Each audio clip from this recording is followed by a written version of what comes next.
alternative electric vehicles, e-bike, scooters, stuff that hasn't even been invented yet. So that's what's going to happen at 7. And then if there's still committee business after that, we'll pick it up after that discussion. Questions? Okay. Oh, yes. That's a good question. I don't have an answer. Wait, I got it. I have it. Okay. So that's the agenda for tonight. So we're really going to try to move quickly in this first half hour. Thank you. Good evening. My name is Sergeant Montgomery. I'm the traffic sergeant in the 20th precinct. Unfortunately, D.I. Mallon and Captain Sarubi were unable to attend because they both had training today. So I'm going to give you a breakdown of the collisions that's happened for the period of March 11th to April 7th. The 20th precinct is currently down with 21% with collisions. 102 versus 130. Injury collisions down 6%, 14 versus 15. Injuries down 16 versus 17. Pedestrian injuries were down 6 versus 7 and 6 versus 7, and bikes were down 60%, 2 versus 5 for the 28-day period. In this time, we wrote 552 hazardous violations. Those involve Vision Zero summonses. We additionally wrote 183 moving violations. 196 were the taxis, because taxi cabs are resulting in almost 40% of our collisions. We wrote 7 to motorcycles, and we wrote 4 moving violations to bikes. Bikes weren't an issue for this 28-day period. Year to date, in regards to e-bikes, we have no e-bike collisions. We've taken 1 confiscation and wrote 3 movers for red lights to operators of e-bikes.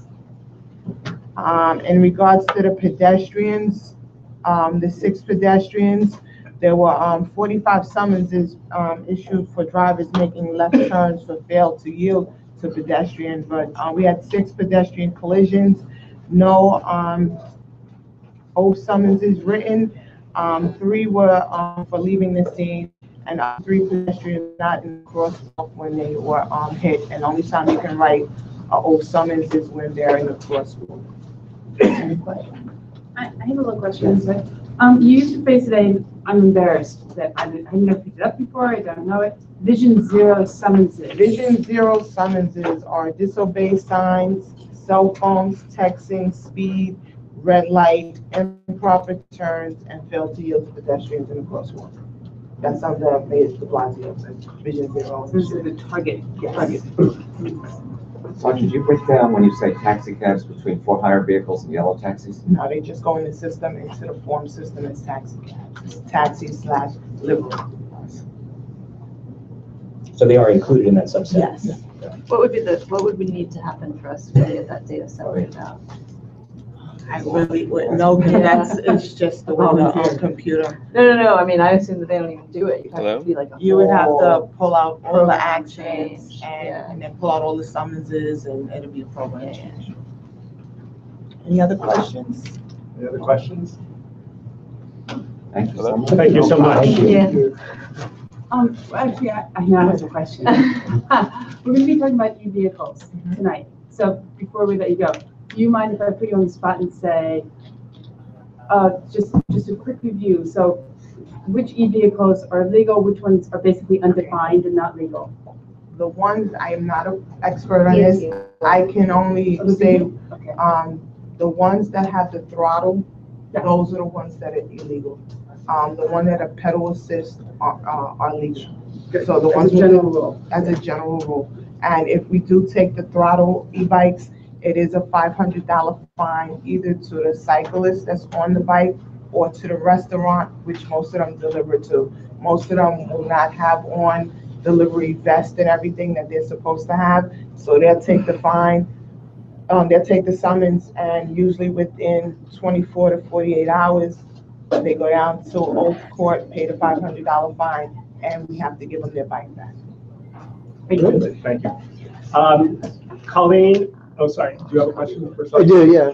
Also on the topic of e-bikes and e-scooters, I know you hear a lot about enforcement, and the idea of this conversation is that there's a sense that there are going to be a lot more scooters and bikes and a lot of things coming to the neighborhood.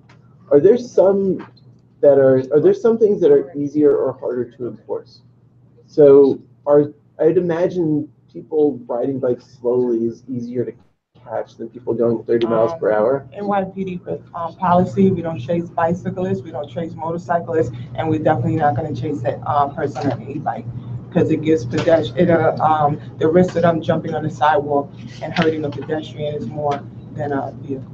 So if we're talking about scooters, like e-scooters, do you have concerns, like if we were to call for enforcement of scooters, is that something hard to do? Scooters, I would have to look into the law. The only thing I know about is the e-bikes, the ones with the Yeah. throttles. There's a lot of electric scooters. You can go online and buy an electric scooter. The kids have them and everything else.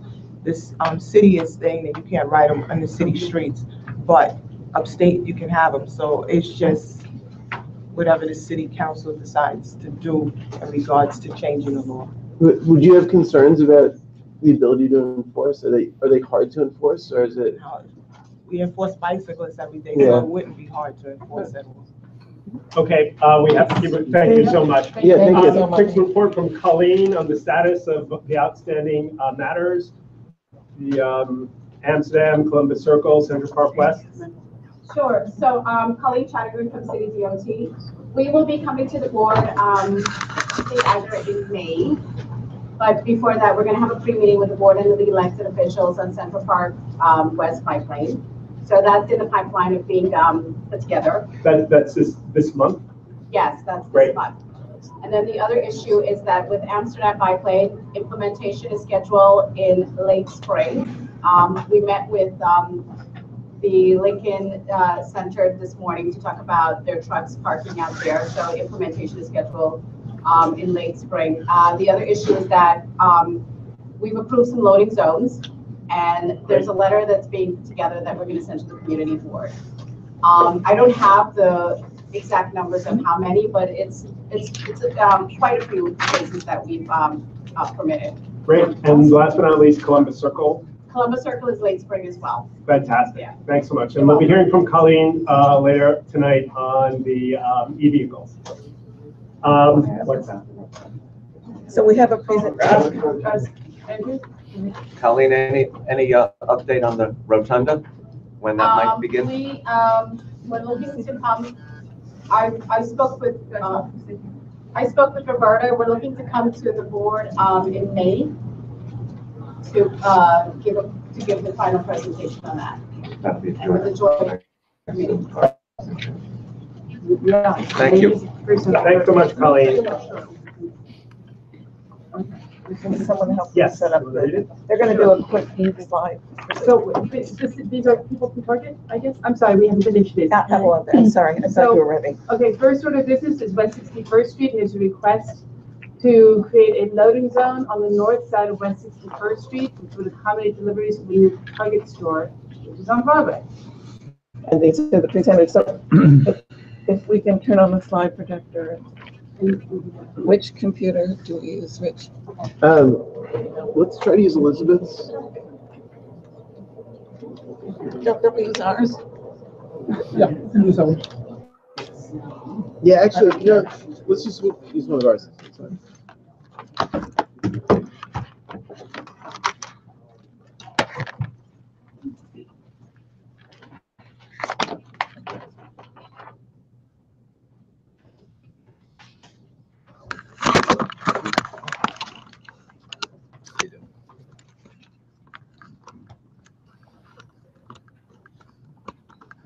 While we're waiting, could I get your names for the minutes?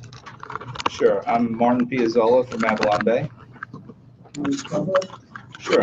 Last name, Piazzolla, Piazzolla. And I'm Lauren Cahill, Cahill from Avalon Bay as well. And what was the first one, Lauren? Lauren, yeah. I just wanted to give a very test for time tonight. So, Are we using the computer? No, I think, this one is not picking it up. Well, this one's connected. You mean it's on already? Which one's connected? That one, I think that was, there.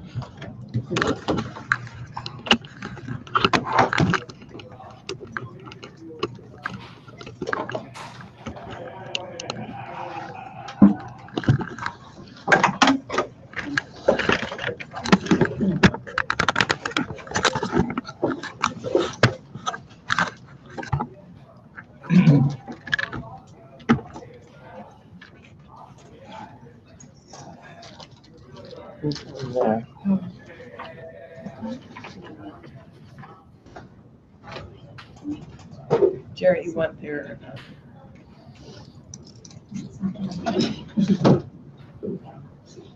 There we go.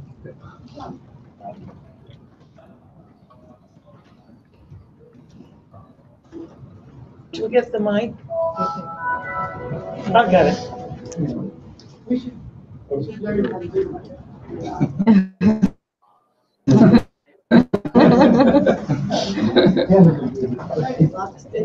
It's not hard, it's just, I don't know how, you know?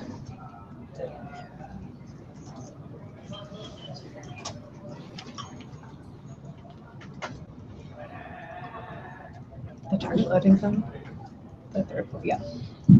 And then the first file's good. The first one? Yep, thank you.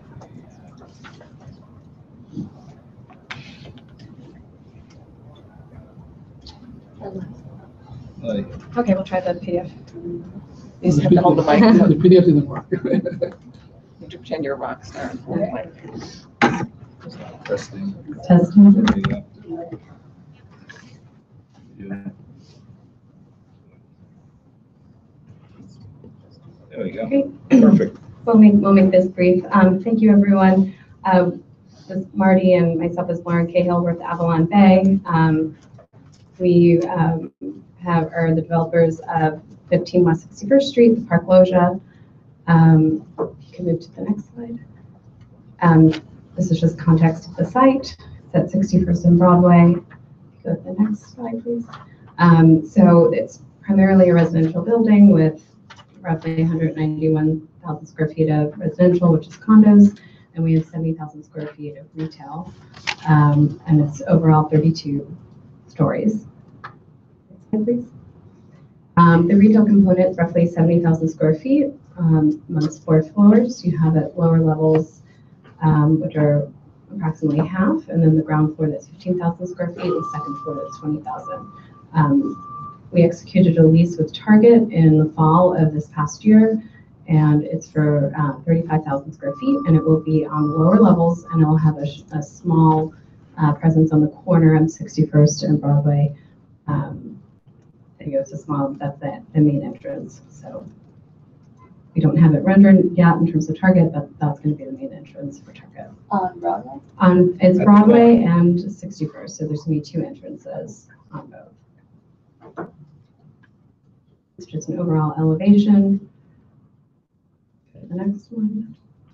This is the Broadway presence. And then this is the proposal for the loading zone, which is 70 by 5 feet by 10.7. And with the loading zone, this is something that enables us to reduce the amount of deliveries. If we weren't able to get the loading zone, then the deliveries would increase and you'd be stuck with smaller truck sizes at 35 feet, or going for the loading zone enables us to go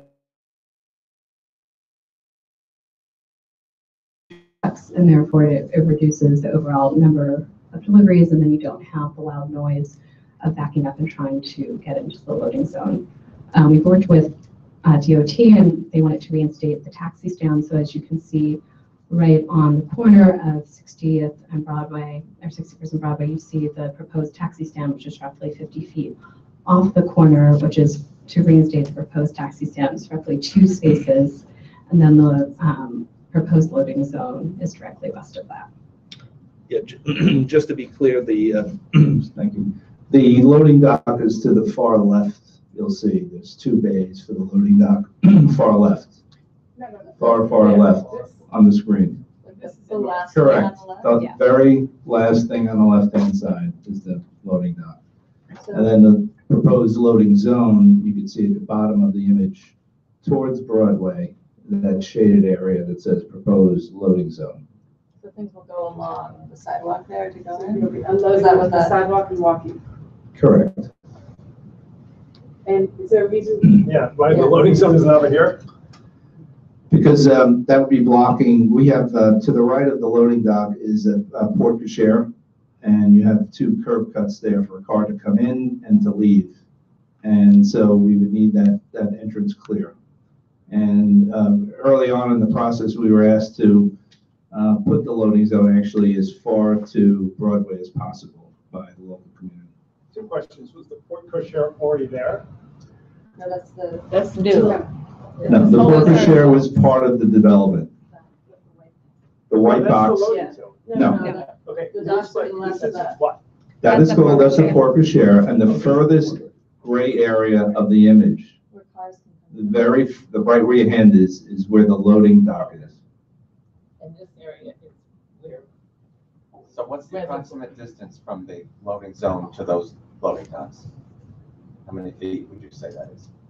I'm guessing it's probably 125, roughly. I mean, if you look at that 70, if the proposed loading zone is 75, and just by eyeballing it, if you took another 75 plus another half, 50, 125 roughly. And if you were to put, just hypothetically, the loading zone on Broadway, then you would be carrying the stuff all the way around to that dock? Correct, that's how they deliver. So what we didn't explain is the loading dock feeds into an elevator dedicated for retail, and that's the access point where goods would for Target to go down to the two lower levels. Just how far from the Do you want me left to point side? it out? How far from the left side of that screen is it to Columbus? There's a whole other building. Right. Yeah. I mean, I'm just trying to figure out if that's the optimal place for the loading zone. I'd be guessing. I don't say. So just to be clear, this is the loading dock, so trucks, no, here, this is where I'm pointing. Loading dock, right? Trucks pull in here, smaller trucks, about 35 feet can fit in here. This is the elevator dedicated for retail, that goods would go into this elevator and go down 2 levels to service Target. This white area with the 2 curb cuts is what we call a porte cochere. Cars will drive in here and drop off residents that live in this new building. Then further, you follow? Yeah, did we approve this? Is that as of right, the porte cochere? Yes, there wasn't a special permit required, Right. so. I think I speak for several people when I say, we're just confused at the logic of the layout, which is apparently already done, but that you would have the loading zone, so this loading zone, you're gonna have to cross in front of a car entrance, car exit, the front door of the building, and then get to where you're going to take the product into the building for storage. That's, I explained that, that's the way That's why it's so work, right? confusing. It seems odd. It's not right up against each other. That's Right, but, okay, we're hamstrung by the necessities of the development, and this we felt was a benefit where cars wouldn't be double parked, dropping people off. In fact, it's just the opposite. They take cars off the street, drop people off. And because of the configuration and the demands of where the core needed to be, we had to put the core here for the residential lobby. And then we were asked actually to move the proposed loading zone as close to Broadway as possible. That was actually a request we received while we had conversations with the community board. what are the proposed hours of the loading zone? My understanding it's 24/7. I mean, it's a loading zone always. And the use So it's no parking of the truck bays, actually bringing trucks into the building? into the building, same thing, 24/7. So they'll be backing in for Whoa. 3 days, Whoa. 24/7. No, they gave us specific We hours. do. Yeah, Here they it gave us says, hours. plan time for deliveries. That's a different question. I mean, it's not in lockdown for certain hours. So if you're asking what hours Target expects to have deliveries, we have that information. And as far as move-ins, this is also used for move-ins for our residents. And that is limited during daytime hours from 9 to 5. You said that the community board asked you to move that? Yes, that was the feedback. Does anyone remember that? I don't. Get as close to I Broadway as don't possible. believe that we ever discussed Jordan was this. on that tour 2 months ago, was that? It was about 6, 8 months ago. It was a long while ago. It was Penny. I think you were there. May have been there. And I'm not sure we understood where the actual loading it was days you, were. me, and I believe, meeting. Right. But it was certainly way back. But it didn't come to a meeting. No. They came just to go over it. And part of the problem with having the reason they wanted the loading dock closer to Broadway is that across the street is the Beaumont. Beaumont. Right, so over here is a residential building. And we were getting. Up further east is the Parks, New York Parks City Department. Parks Department. New York Institute of Technology is further. Correct, so the request was to get the loading zone away from residential as much as we could.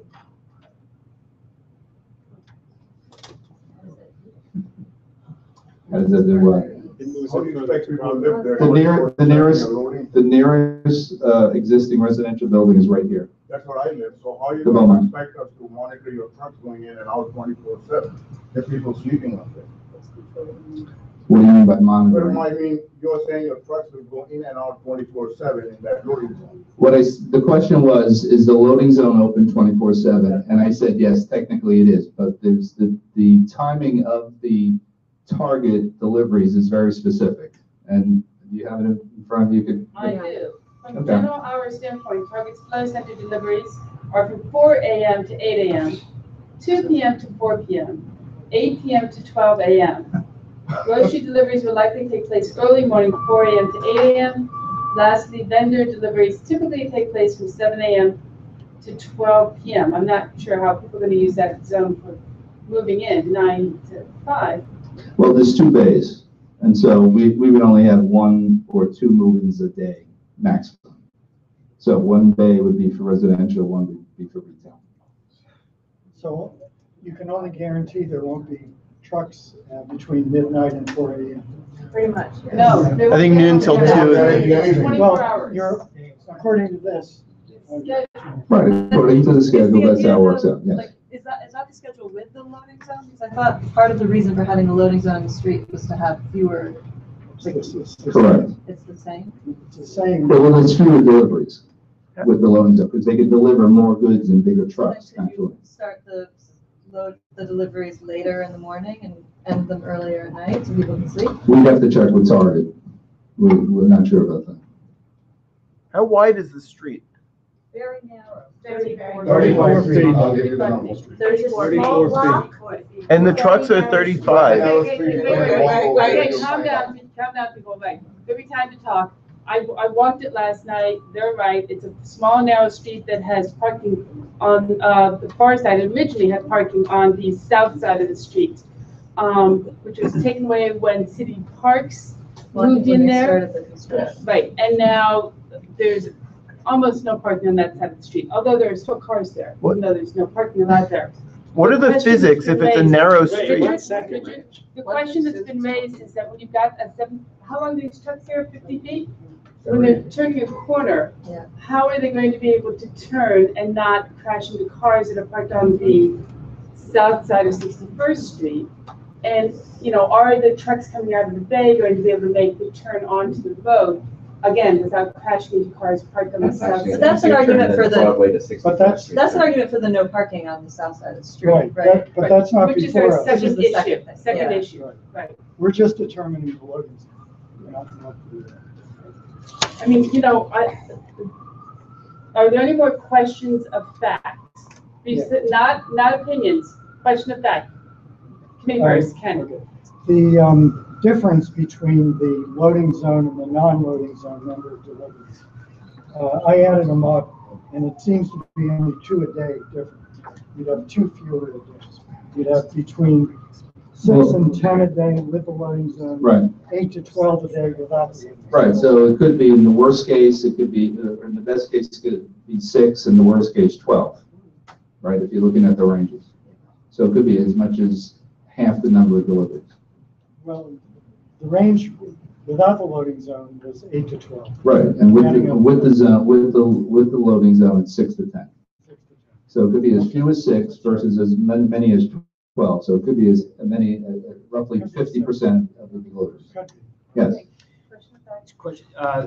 So presumably an 18-wheeler is coming, whether it's northbound or southbound, assuming it's coming southbound on Broadway, makes the left turn. No, the southbound on Columbus. And they go. Excuse me. Make a left on 61st. Got it. So when the trucks are going to be pulling into the loading dock, right, they have to back up into the dock.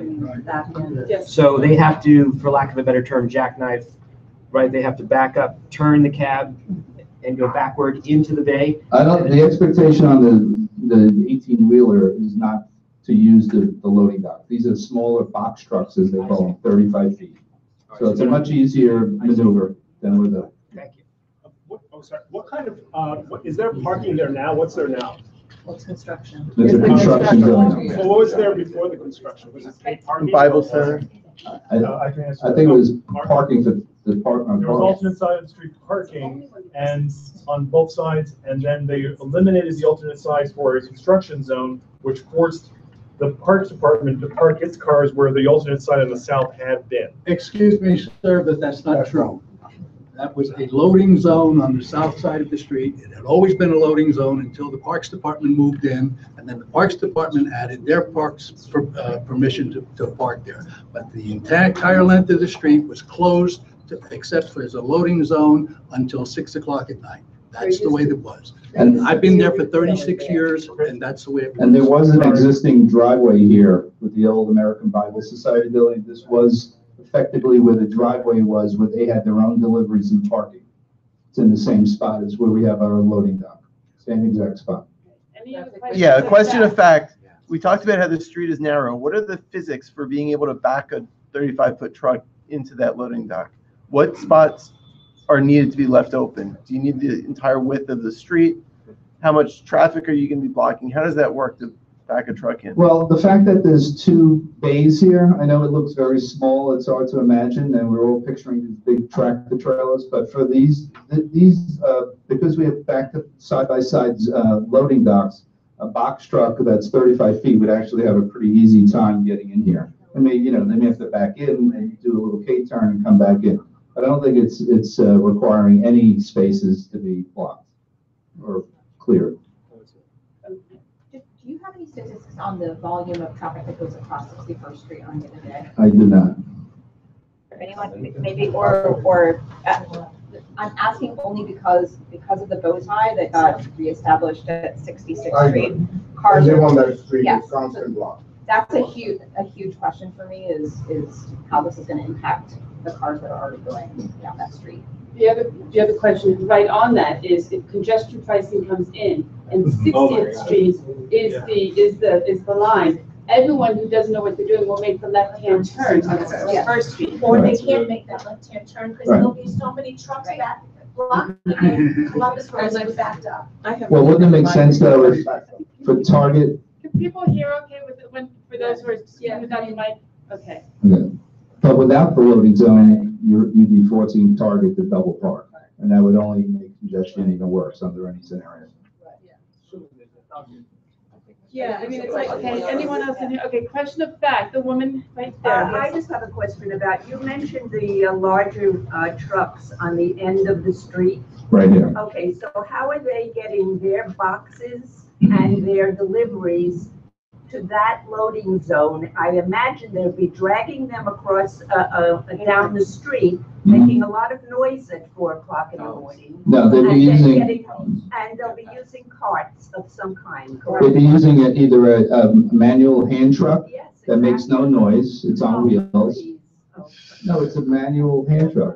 There's no noise. There's no motor. What's the noise? And then the other is something that could be electric, where if it's a little easier on the actual physical effort. But basically, there's no high-low, there's no any other major equipment that's going to be making noise to bring the goods in. It's basically the truck has a tailgate. The tailgate takes on, they push the material on the tailgate, they drop the tailgate, and they use a hand truck to basically wheel it down the sidewalk. And this doesn't make any noise at all. We're dropping the back of the truck, getting all the things out of it. This is quiet. Very right? quiet. Very quiet. Well, I got I'm sure. Wait till you hold on. Please wait till you hold on.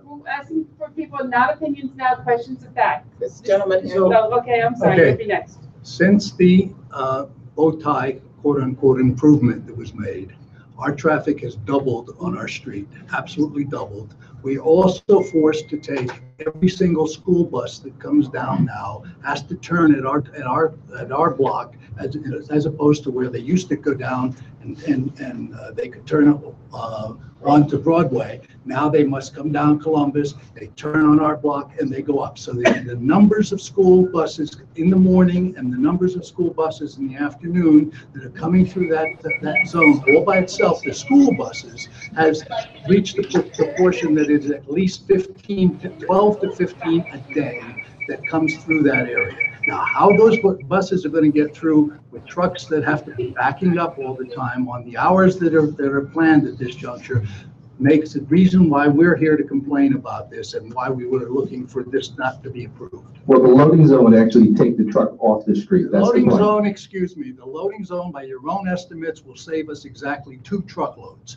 That's all. That means that At we're. worst, at best 6 versus 12. And you're talking only for Target, you're not talking for your residents, and you're not talking for all of the any other stores that you might put into the building. So. Well, the loading zone's open for everybody. 10 to 12. The loading zone is available for every retailer. Excuse me, but what you're talking about is a myth. You're talking about 10 to 12 trucks for Target as worse, not the residents, not the other retail that you will have. There will be more trucks than 10 to 12. That's the fact. And having the loading zone would take the truck off the street and to the side. 2 of them. Okay.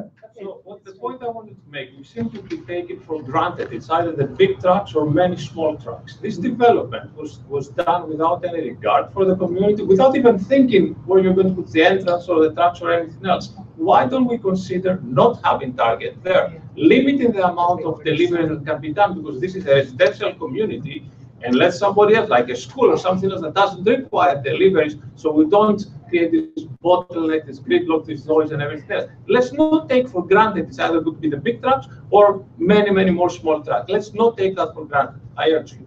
Can I do another question of fact? No, yeah, continue with the audience. Okay, fine. The woman in the back. Okay, decided to have. I have a question for with the truck deliveries.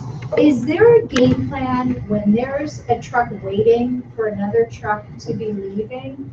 Because I live in the building right next door, and I used to drive my children 3 days a week to school, and I've stopped because 80% of the time I'd be trapped in our driveway because we have a pull-in driveway, because the whole street is lined up with trucks.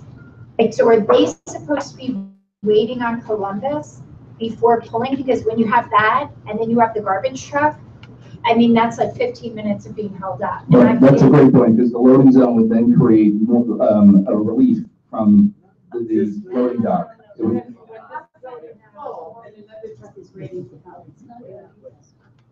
That's, then it's traffic, you know. But I mean, it's really bad. It's really bad. I have a point. Oh, okay. I'm sorry, we're going to, everyone, we're going to take one more question, and then we're going to take a break for about 30 minutes to talk about e-scooters. Excuse me, but she has one more point of fact here. I have one more point. Actually, I'm just hung on this woman already, okay? Could you just tell us again how many trucks a day you think that are going to be on our street? From Target, From we don't know that. We can't predict how many trucks come through 61st Street for any reason. With the trucks from Target, and we know that there's somewhere between 18-wheelers and smaller box trucks lining up, I've lived in this building for 35 years, and it was a nice, small residential street. Now walking out with these huge trucks on there running 24/7, the fumes that are going to be coming from there, the dirt that's going to be coming from there, the residents who want to cross the street and to go over to Broadway, how many trucks are we talking about? What is it going to do to affect our lives? We expect Target's going to be the biggest user of trucks and biggest deliveries. Okay, just the way, because they're already taking 50% of the retail that we've built. Okay, and we've laid out how many trucks, and we propose that with the loading zone, it'll reduce the number of deliveries. How many other trucks come along? I couldn't tell you. Where they're coming from, what other places they go, we just don't have that information. Next question. Okay, wait. I just want to announce, because we're adjusting the I agenda. just want to pass out, I've got pictures to help people visualize what this looks like. This was taken yesterday, and this is exactly in the loading zone, and it shows you how narrow the street is going to be and how unsafe it's going to be. This is a picture of a school bus that's trying to edge its way back down our street with the cars parked. So I thought I'd pass these around to help you understand what it actually looks like, rather than just trying to visualize with a schematic. Okay, we just found out that we can push the the E discussion until 7:30. So 15 more minutes, then we're going to interrupt it. We'll come back to it afterwards, assuming we're not done. How long does it take to unload one of these trucks? Like, so how long will one truck be sitting in the loading zone? Not exactly sure, but I think somewhere between 20 and 30 minutes.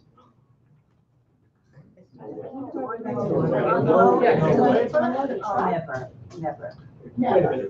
That's a tractor trailer. Those are loaded with pallets. You mean to tell me that they're not gonna use an electronic forklift with the beep, beep, beep at 4 o'clock in the morning? That's right. Seriously? There's no. Oh, come on. There's no way. Wait, let him answer.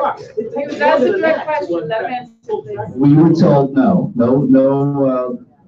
high-lows using, to remove the deliveries. No. Let's get it right. High-lows, yeah. Okay, so we'll put a restriction. How many total retail tenants are there going to be? Hard to predict, but I would say somewhere between 4 and 6. And some as small as 2,500 square feet. This one by far is the largest and the biggest user of the loading dock. And they would presumably all get delivered? Of course, every retailer gets some level of deliveries. I don't know, not to the extent that Target will, naturally.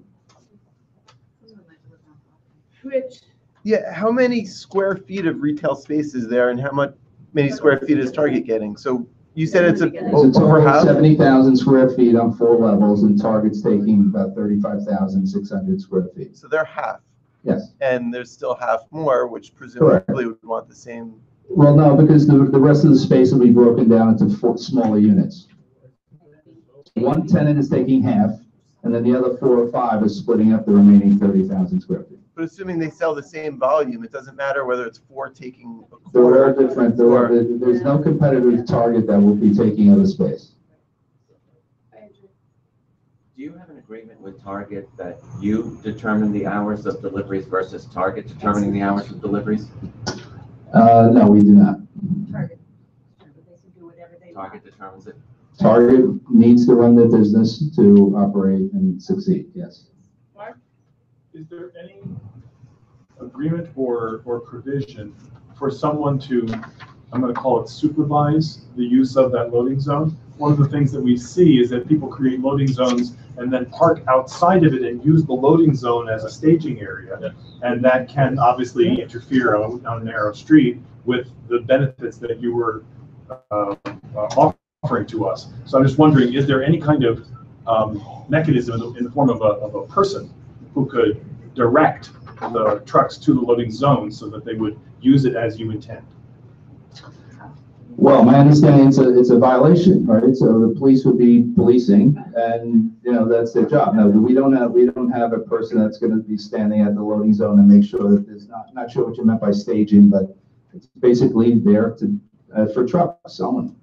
And when it's not, we'll file a complaint, call the police, and they'll take their action. Well, there's a follow-up to Mark's comment. I actually think that's a very reasonable proposal. We've all seen what trucks do when they unload. I mean, just look at the supermarkets up, or the food stores going out Broadway. They empty the truck, they stage it on the sidewalk. Nobody can walk on the sidewalk, or maybe it's the street, and they just take it over. I would think that it would be the building's responsibility. It would really be very good for consumer relationships if you assigned a person who is out there every time there's a delivery in the proposed loading zone to make sure that pedestrian traffic can get by and that car traffic can get by, that they don't abuse their loading zone rights. Can you make that? But part of why the groceries are shut is because they don't have loading zones. Right. They do, it's around the corner, and they don't use them. So to add to that, a lot of places that have truck deliveries have a system where the trucks are they come at a certain time, so that, if you're getting 3 trucks, the first truck is finished its delivery before the second truck comes. And, with modern technology, you're able to make sure, and I know you did this when there was construction, you made sure that your spent trucks weren't all piled up, that they were. So is there a mechanism maybe that Target could do? Well, I'm sure, I know they manage their own deliveries. Obviously, they want to be able to handle in a manageable fashion their deliveries. So they stagger their deliveries as we've outlined in the memo. With respect to other retailers that also have deliveries, this is not the first time doing this. Truckers work with each other and deliveries, it somehow magically happens where they're not on top of each other. But the reality It's not the first time this is happening. The reality is. Please wait till you're called on. Okay.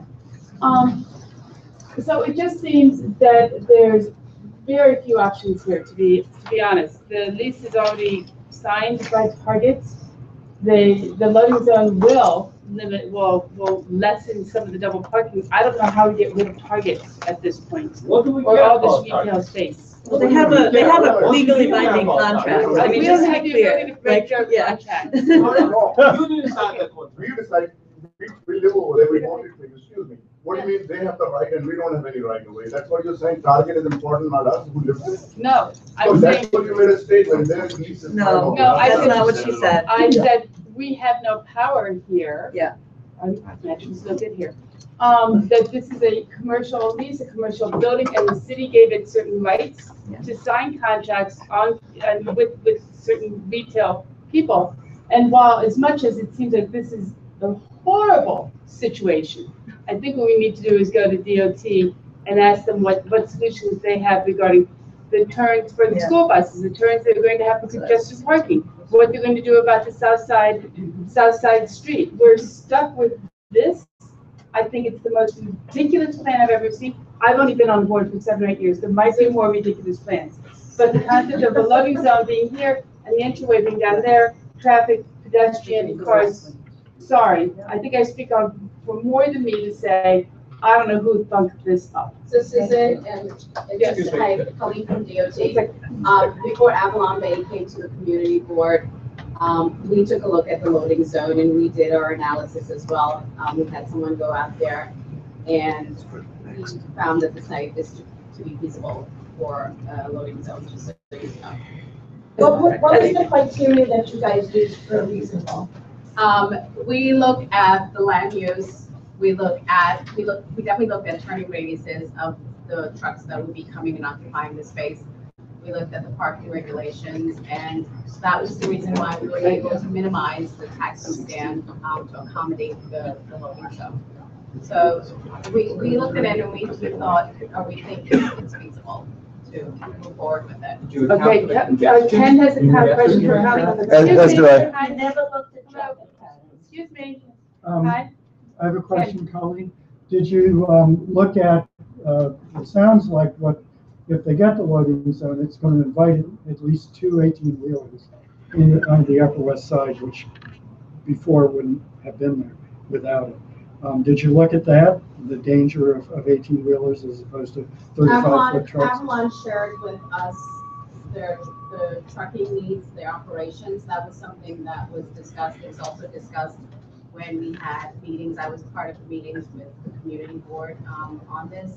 So we are aware of the trucks that will be coming in to make deliveries, yes. And there are trucks of that nature, that size, that do make deliveries citywide.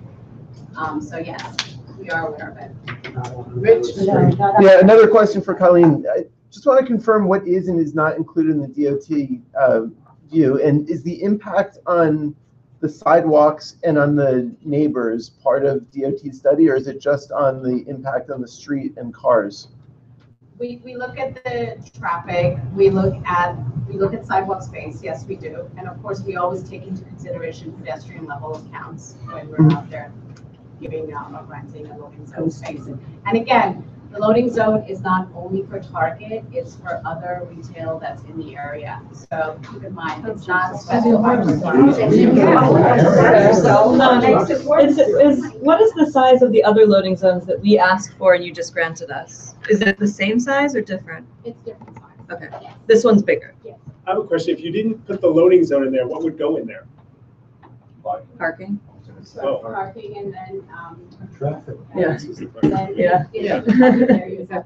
This is what we've been asking. You'd have Target on the way in the middle of the street. The question in my mind at this point is, how do we lower the impact on the community, given we're stuck with this? What can we do? And that's when we turn around to Avalon and say, what can you do to lessen to be a good neighbor, to keep people from being unhappy with you at 4 a.m, so that people can walk by in the afternoon?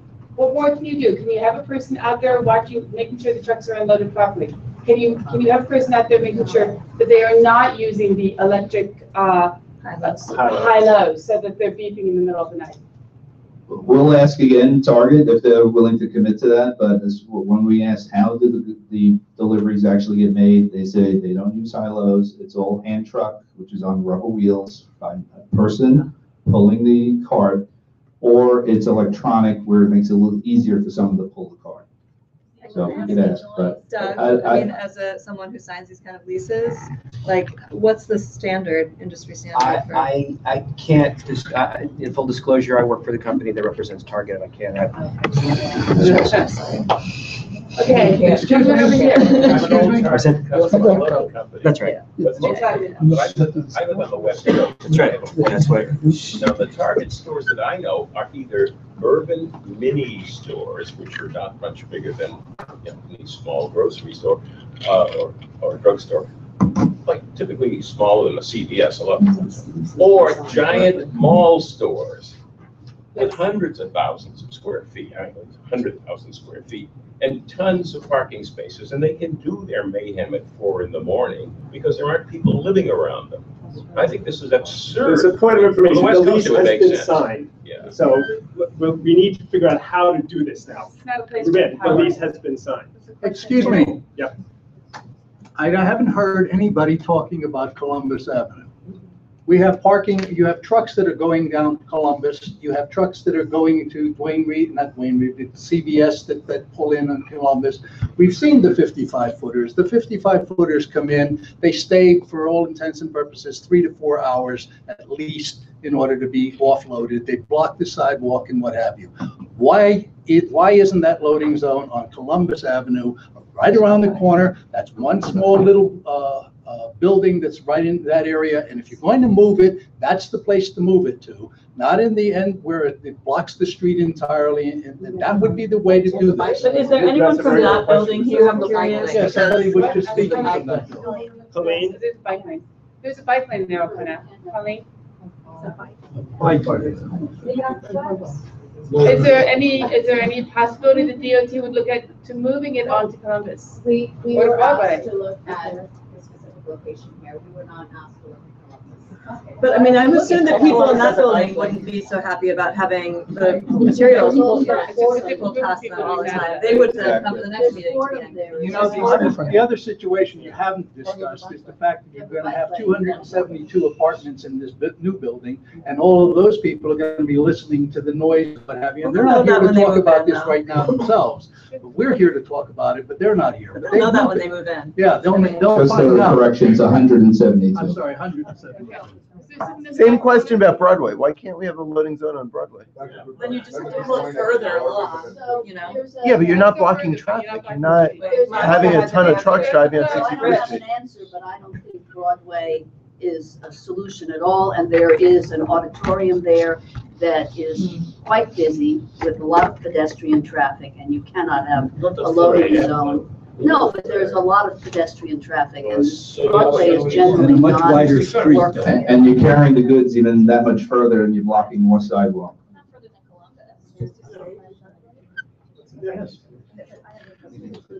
Okay, yes, and then we need to wrap up. I don't really know what the solution is going to be. Okay, look, obviously this is a difficult situation and we understand that. I live in the Beaumont. We are very upset about this. We moved into most people live on 61st Street because we like to be close to Midtown, but we're not in Midtown. The hours that Target is using to base their deliveries on are from Herald Square. That is Midtown. We don't live in Midtown. That's not why we're there. Our neighborhood has been overrun for the last 4 years with construction. We were looking forward to it being done. It is now going to be even worse with this situation. So I have 76 letters here signed by our residents just yesterday because everybody is so upset about this. We are going to be really active in this. I don't know if you saw this picture, but in terms of unloading, this truck is unloading. You can see the pile of boxes here, okay? So that's what they're doing. So what this is going to do is this is going to turn the north side of the street into a permanent loading zone. It's going to make our 34-foot street plus this, plus the parked cars, a disaster. It is totally unsafe. Vision zero? Oh my gosh. I mean, you can't even cross the street. You cannot cross the street. There's just no way to do it. The crosswalk barely, because this is going to be really close to that. It is very unsafe. No one can drop people off. The elderly can't do it. The kids can't do it. It is just a ridiculous situation for a residential community. They are treating us like we're Midtown and we're not. So I want to leave these with you, if I may. Sure. Thank you. We should have a discussion. Is there any further comment from the committee? I just hope we're not sitting on the. I think we're about ready to close the discussion. Andrew? If this wasn't loading zone, it would be double parked trucks. Right. The question is not, the trucks are coming, period. The lease has been signed. So the question is, do the trucks unload in the middle of the street or against the curb? That's the question we face. I think the answer is. Well, this is the bike lane. Wait, what was the discussion of the board members? Sir, when is Target due to open? Mid-October. So can we ask Target to come talk? Yeah, that's what I was thinking too. It would be nice to have them here. You could ask him. I think that's Sure, logical. can we push this approval or lack of approval either way till Target comes in to talk to us as a good neighbor policy?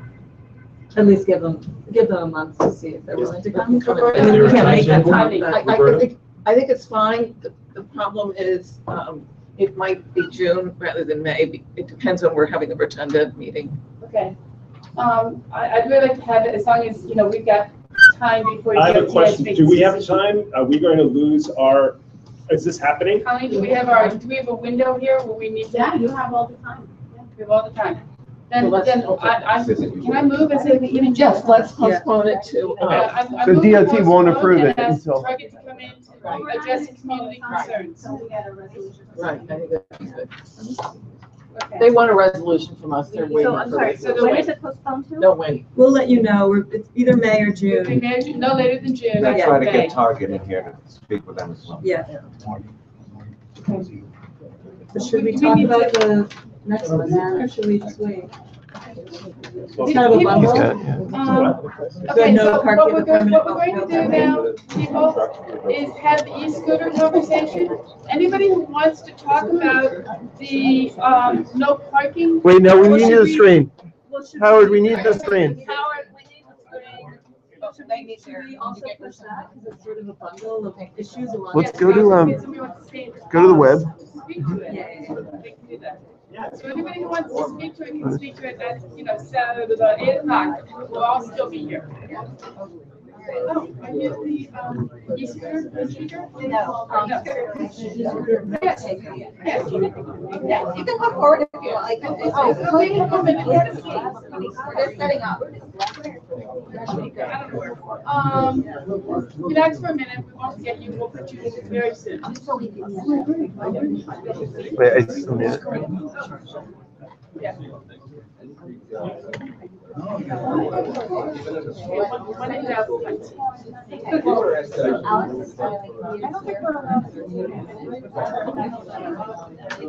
So this is for now. So it's both. Are you good, Richard? People want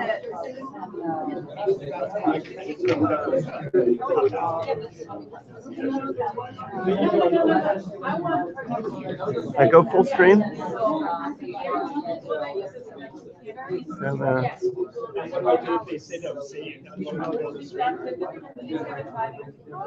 I think it's the last one.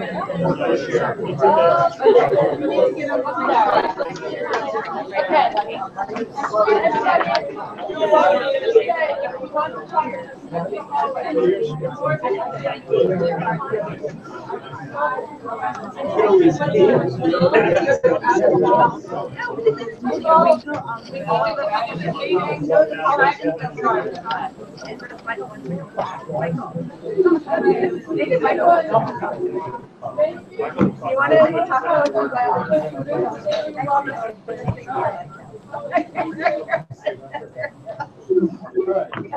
Sorry. Oh my God, you have me. I forgot. I'm so sorry. I was trying to get it. Jerry, for now, leave it on the screen. I know, but You want to have it lined up? what do you want me to copy here? The clever presentation towards the bottom. I'm going to go at them all. We need to start this meeting.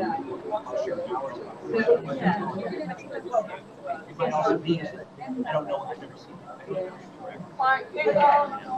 Everyone, so I think we have our technology up yet, Rich? Yeah. Are we good? Okay. All right, Jerry, if you, all right, Alex. Are you on the Yes. line? Yes, can everybody hear me? It's coming through my computer. We could do it on the phone. And let's mute. We have a good phone now. Rich, yes, he's in the projector. Yeah, he's Rich. in the projector.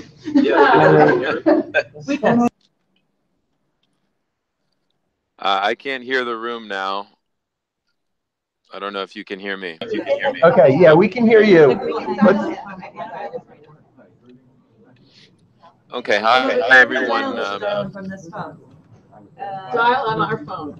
Sure, okay, so does somebody want to dial? If this works, this will keep it on the live stream as well. So we're better off using this if we can hear you. Okay, well, here, let's try putting a mic up to it. Alex, are you there? It's on my computer. Give me the mic. Yes, Thanks, Alex, for bearing with us. I'm here. Maybe if there's multiple streams, I'm hearing an echo right now. So if maybe every device except for the one that is communicating with me can mute. Mute. Excellent. It should be okay. Is it okay now? It sounds fine here. Sounds fine. I hear my own echo after I speak. You sound great to us. Okay. Okay. Sure, introduce everyone. I mean, No, no, everyone knows it. Colin, can you come to the table just for this conversation? We're going to be talking from the DOC perspective. Alex, is the echo okay or is it too bad? Let me try. No, I'm still hearing the echo, but I'll manage. All right. So I'm Colleen Chattergoon from City Department of Transportation. And we have Alex Nezik on the line. Just as by way of background, everyone knows we've been trying to do sort of more conversations about these key technologies that are coming to our neighborhood on the Upper West Side.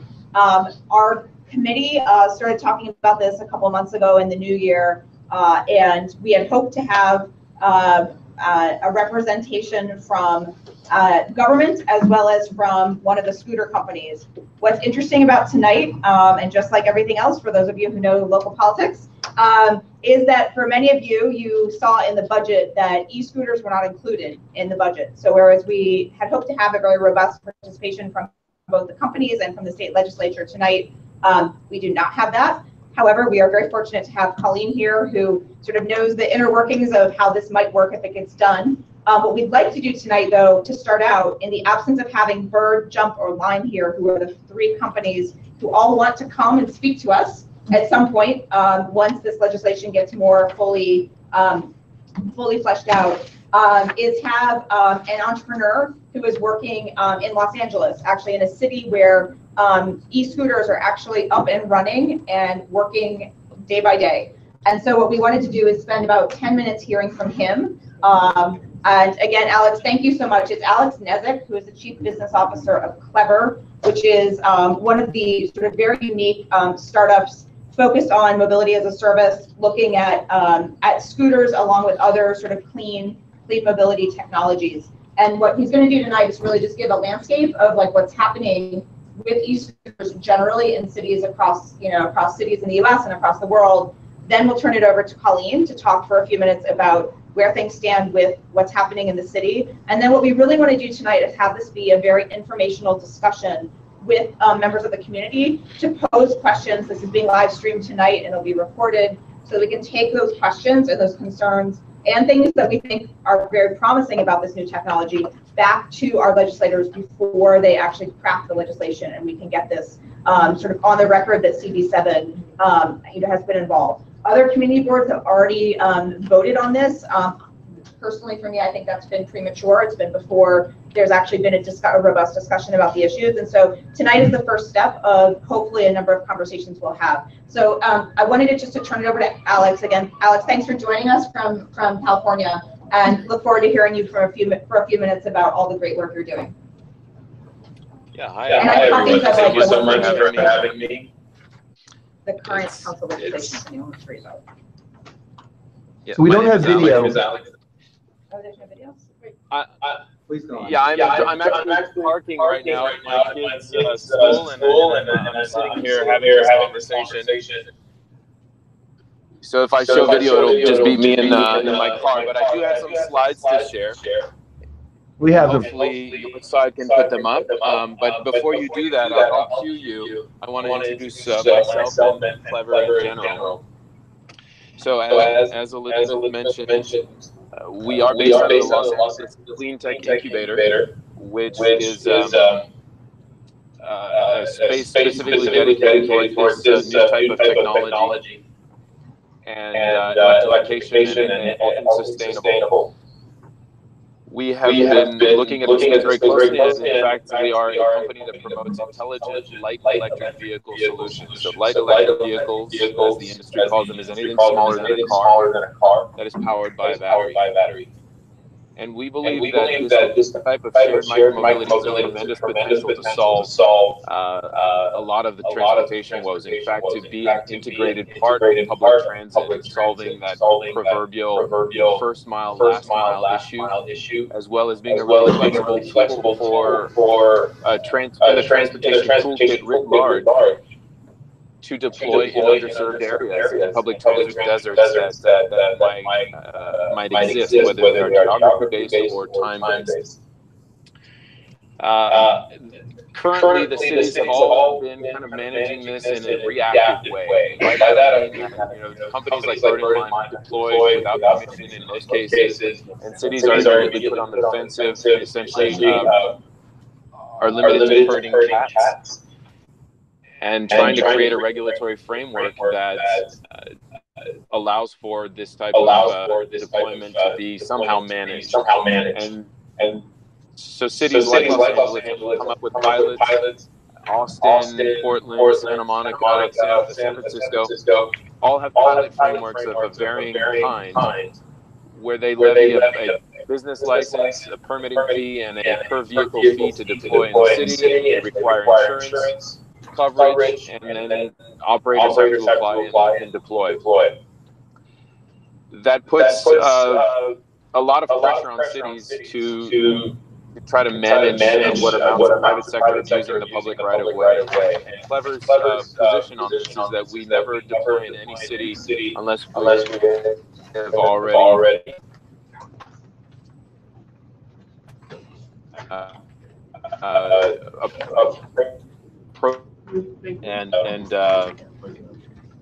them up, but we're losing it.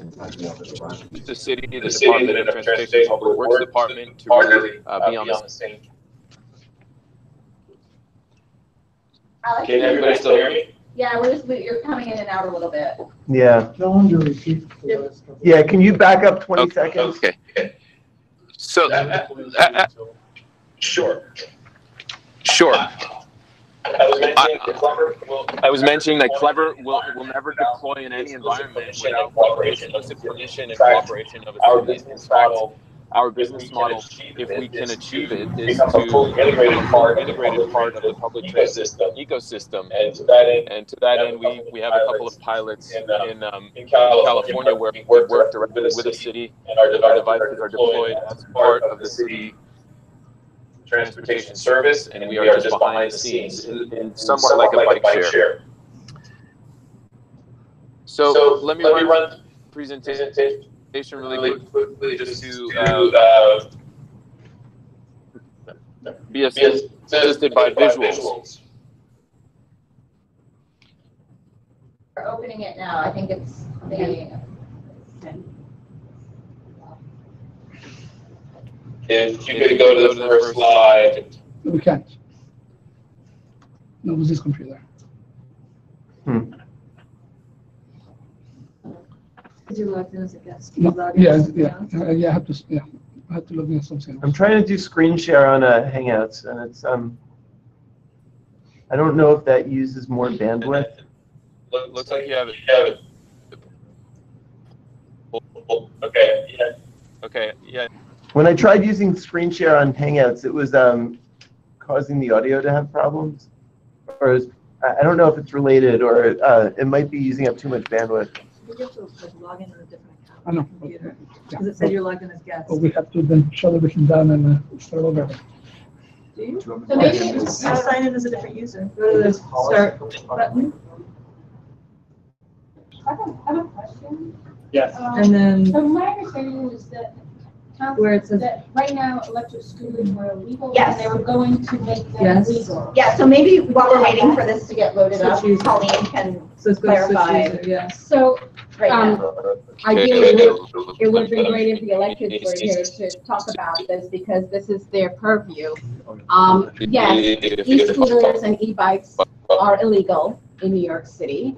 And there is legislative action, where,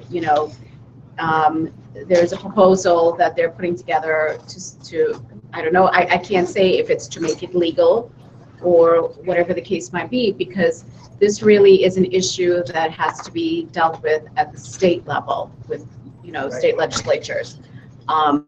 We are just, waiting to see what the outcome will be.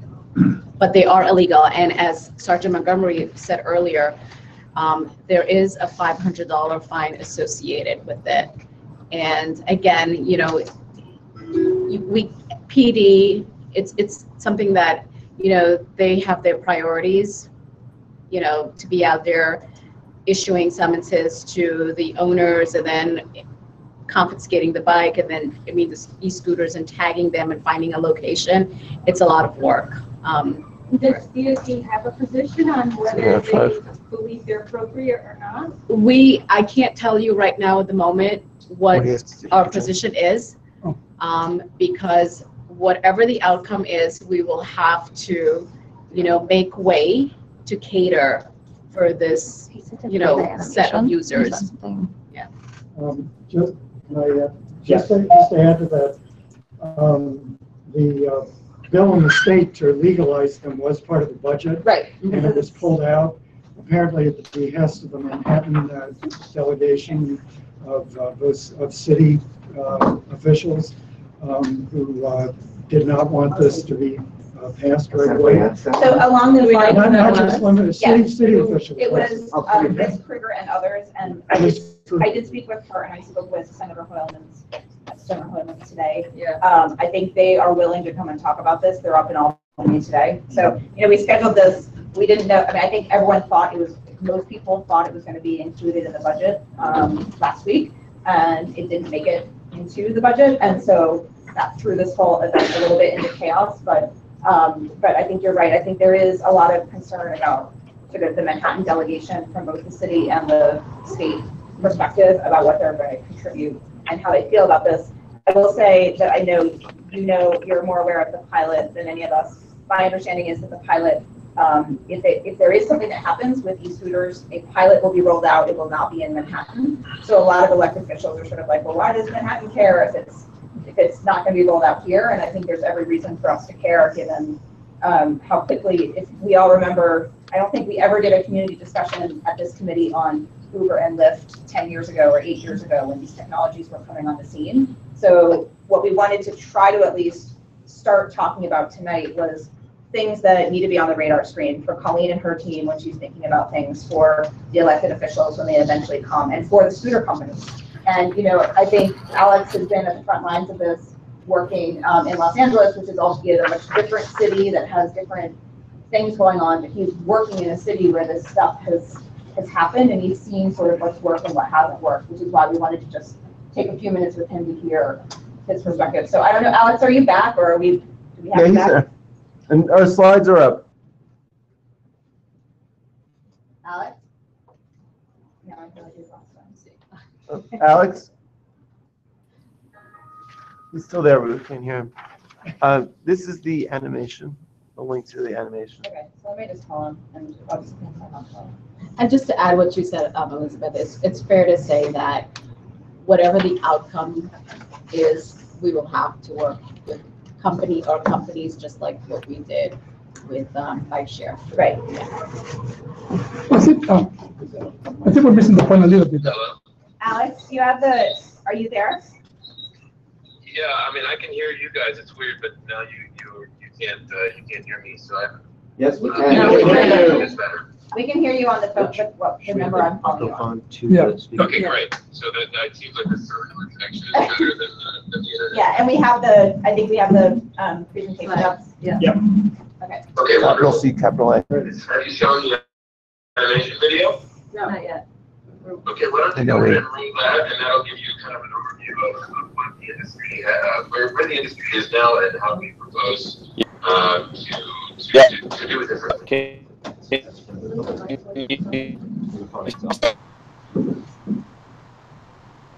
No E, CLEVR. Okay, so Where? Oh, I see. I got it. here. Yeah, copy it. And it's bit.ly. BIT dot? Copy it into the. This is a browser. That's a search. Everyone still hear me? We're almost there, Alex. Okay. The good news is we're no longer talking, well, we're still talking about other issues. Yeah. So a little respite from the contingency. I am familiar with community meetings. Here we go. All right, we got it. Okay. All right, great. We're in now, so we're gonna run it, and feel free to add. Hello? Okay. There you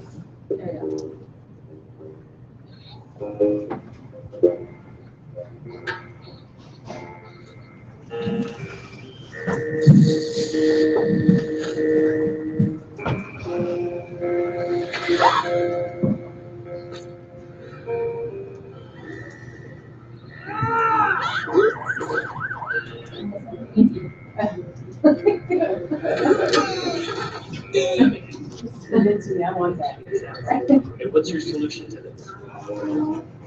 I mean, we try, but we can't really control user behavior. Wait, can you crank up the volume? Dice al máximo, ¿no? Is the volume coming out of the Epson? Maybe put the mic next to it. Where'd the mic go? Oh, I thought it was your phone. Yeah, for the. For the animation.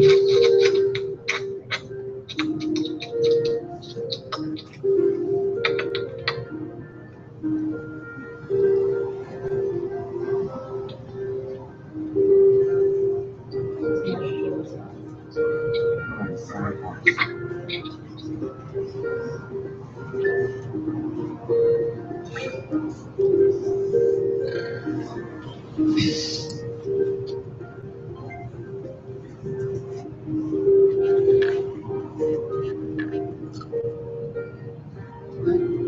clever. Yes. Okay, so we just saw the video. Okay, great. So if you could go to the first slide of my presentation, the one that shows our device. Excellent. Yep. We're there. Yeah. Okay, great. So as you saw in the video, a lot of the products that are currently being deployed are consumer grade, essentially consumer toys that are, some of them are attempting to ruggedize those, but we've approached it from a completely different, perspective. We have engineered and designed this in-house, and we're building in the U.S. And rather than try to ruggedize a toy, we've essentially started with automotive and motorcycle grade components and downsized them because we believe that these types of vehicles should be roadworthy first and foremost. I know the streets of New York and LA need some love, but in the meantime, anything that rides on them should be able to handle those. So we have full torsion bar suspension, larger 10-inch front wheel. It is a automotive grade construction. It has turn signals, a fully integrated display that is interactive with the user. And also does not require a smartphone, and that is designed so that we can integrate into public transit systems if there's RFID payment that are like a fare card like we have in LA. Those can also be used. We have features like an extra wide footboard, and the most obvious feature is that it is a three-wheel device, and that is by design to be able to appeal to a broader segment of the population. We feel that two-wheel devices are inherently unstable and will eliminate the vast majority of potential users by virtue of being two-wheeled and requiring some balance, whereas a three-wheel device can be stood on, ours can be stood on at a standstill and also ridden at a very low speed without needing to check your balance. We have an integrated cargo space which can be used to include a helmet if that is a legal requirement, or for users to carry a little bit of cargo. We have an integrated lock-to cable, which is a retractable cable. And that helps us, work with cities to designate areas where users would have to mandatorily attach to existing biking infrastructure or other approved, parking signs, so that we can help prevent illegal parking or inappropriate parking in the public right of way and remain ADA compliant. So all of these things to say that our platform, our hardware, has been designed with fleet sharing in mind specifically, not a haphazard kind of cobbled solution that uses a consumer product in a rushed effort to get out to market and claim real estate. If you can go to the next slide. Alex, can we ask questions as you're going, or do you want us to wait till you're done to ask questions? Maybe if you wait till I'm done. I only have 2 more slides. Sure. I'll do just a few more minutes, and then I'll happily welcome any questions you have. So the next slide. This is our other biggest differentiator, CleverNav. CleverNav, so from a very basic perspective, anytime you want to deploy a fleet of vehicles, you need to have asset tracking to be able to properly manage said fleet. And so in the micromobility space with that, is a GPS module that allows you to know where your devices are deployed and theoretically what they're doing in the field, battery status, speed, trajectory, etc. The competitors are currently using off-the-shelf GPS asset tracking, which gives you an accuracy somewhere between 30 and 100 feet, which is totally inadequate for a number of reasons. On the user side, it's very hard to locate where a device is. You open it up on your app, it says it's on one street corner, but it's across the street, or it could very well be on private property. People are gaming the system by keeping them on private property, yet they still surface as available, but they're unreachable. So basically, you're only as good as your GPS accuracy when trying to adequately track fleet products. And our CleverNav is able to deliver accuracy of 3 feet or better in all circumstances, including GPS compromised locations like urban canyons, big buildings and the like. And what that enables us to do is to geofence and control what our vehicles do in the field in a very finite manner. So when speaking to cities that have had this type of mobility deployed so far, like Santa Monica, Portland, San Francisco, Austin, LA, the biggest concerns are the following. 1 is universal equity. Can as many people as possible use this? 2, is proper etiquette and right-of-way management. So no riding on sidewalks at 15 miles per hour. And 3 is proper parking. The GPS, our CleverNav component, allows us to manage that, the sidewalk riding in a much more responsible manner. So I can geofence sidewalks in a finite manner and determine what my vehicle does on the sidewalk as opposed to what it does in the street. So I can allow for full 15 mile per hour usage on the street, and to the extent that sidewalk riding is prohibited, if a user of mine tries to go on the sidewalk, it'll disable the unit, and now the user is left with a kick scooter. Or we can work with capped speeds, because our viewpoint is that given our low speed stability, some streets, the sidewalk may be the safest place, but it should be limited at a pedestrian-friendly speed of 5 miles per hour or something of that nature. The other way it allows us to manage parking is by knowing exactly where our devices are. I can designate what amounts to virtual parking areas and not terminate a ride until my user is in that exact space on a block, or until they have used my Lock 2 cable to terminate the ride and attach to something out of the public right-of-way. If you can go to the final slide. The responsible deployment. The current recipe is companies like Bird, Lime, Uber, Lyft. They're all relying on user behavior management. So cities create regulations and they require the operators to follow them. The operators then just shove off that compliance onto the user. And it just manifests itself by surfacing in the app as messaging. So when you open up the app and you try to book a scooter, it's a notification that says, "Dear user, please don't ride on sidewalks. Please park responsibly. Please wear a helmet," etc., etc., etc. Well, if any of us, many of you probably are familiar with, when you get a software update license agreement or something like that, you just scroll, scroll, scroll, click agree, or swipe and ignore. That's typical user behavior management. It's not very effective and doesn't yield very good results. So the position we've taken is that we prefer to work with cities and enforce proactive compliance through intelligent vehicle control. And the one parallel I will draw is to the drone industry. The drone industry has had to react really quickly to adapt to the FAA, Federal Aviation Administration, and its restrictions in public airspace. So if you now buy a DJI drone and you try to deploy it at JFK, the software doesn't allow for that because it knows it's a restricted airspace. So the user is notified, but also the software doesn't function. So we can do the same thing, and it's about intelligent, responsible deployment that benefits everybody.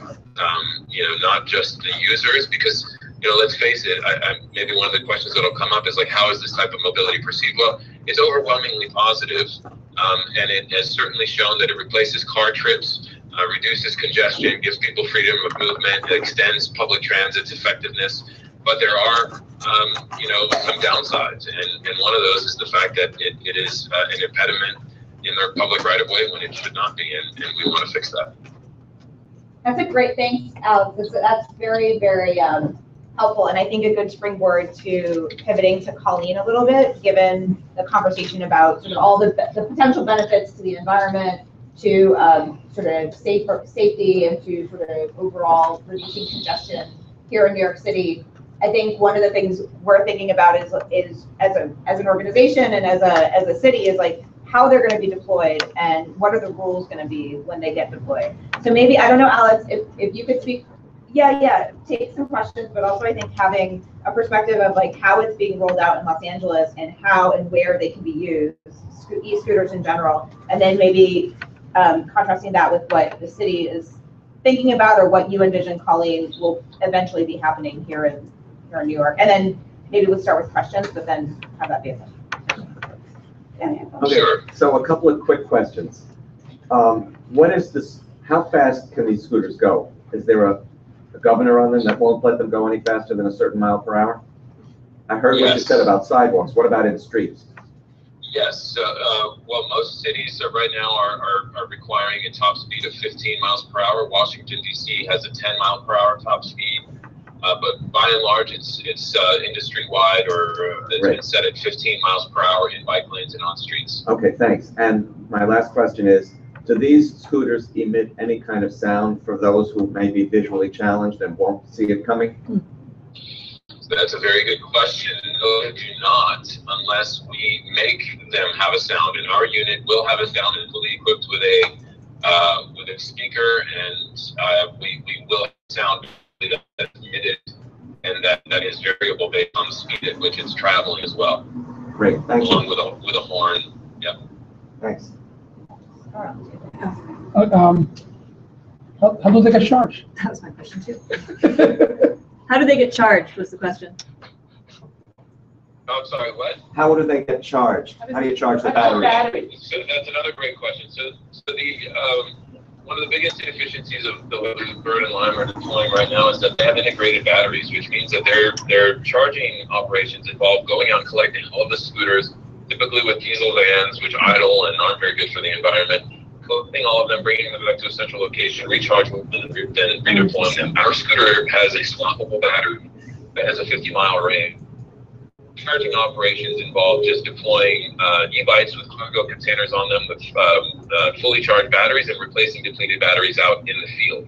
So it's much more sustainable. Plus, you don't have kind of the attrition that is seen on a busy day. For instance, the worst user experiences in LA, for example, is on a weekend if I go to ride a scooter in a particular area by 1 p.m. they're all depleted, and I have to go and check out 7 or 8 scooters before I find one that has any kind of charge. So if you saw a unit that had a low charge, Clever would come and take it out of the ability to rent and swap the battery and then just put it right back in service? Correct. So our system reports battery charge level on a real-time basis. So our back-end command center shows us what the charge level is of every single deployed unit. We receive a system alert when it goes below a certain threshold and immediately notifies our operations team to go out and replace that one. So theoretically, there will be no, it'll be seamless. That unit will never be out of service. So what, in the cities that you're in, what are you seeing in terms of, do they require a license to drive this? Are there age restrictions? Yeah. So that's a trickier question. The vehicle code is established at the state level, but then municipalities are given more jurisdiction over their own, or so more regulation over their own jurisdiction. In LA, there is no license required. It's the same as an e-bike or pedal assist e-bike. And the age restriction is largely decided upon by the city. In the city of LA, it's 18. The city of Tampa is 16. So there's a little bit of variation, but no driver's licenses are required currently. So, I'm sorry, one more question. Is there such a thing as pedal assist for this? Pedal assist technology? Please, it's all assist. Yeah, but if you, I know that, but if you wanted to do it yourself? There's a middle. When we have bicycles, you can have one with no assist, no electricity. You can have a pedal system, you can have an all-electric one. So the pedal assist simply means after you pedal, the effect is you get a super long stride. Why can't you do that with these scooters? That's what I'm asking. Yeah, but then you would require a mechanical mode of propulsion, right? You would have to kick intermittently in between. That is not part of. I think the idea though is that it requires the torque of physical pedaling motion to trigger the assist from the motor. Well, similarly on a scooter, you would need to actually propel yourself by kicking on the ground, and that tends to be a little bit trickier from a balance perspective. Okay. So Alex, I'm conscious, I'm conscious of your time. I think we'll spend another 10, 12 minutes. We have a question from a board member, and then we also have a young student who's here in the room tonight. I don't know if you saw him in the original video, who probably is here pretty late for him, but if he has any questions related to his project, we wanted to make sure he got a chance if you want to ask any questions to Alex tonight. Absolutely. You're good right now? I have a question. Okay. Alex, how you're in Tampa, LA, anywhere else?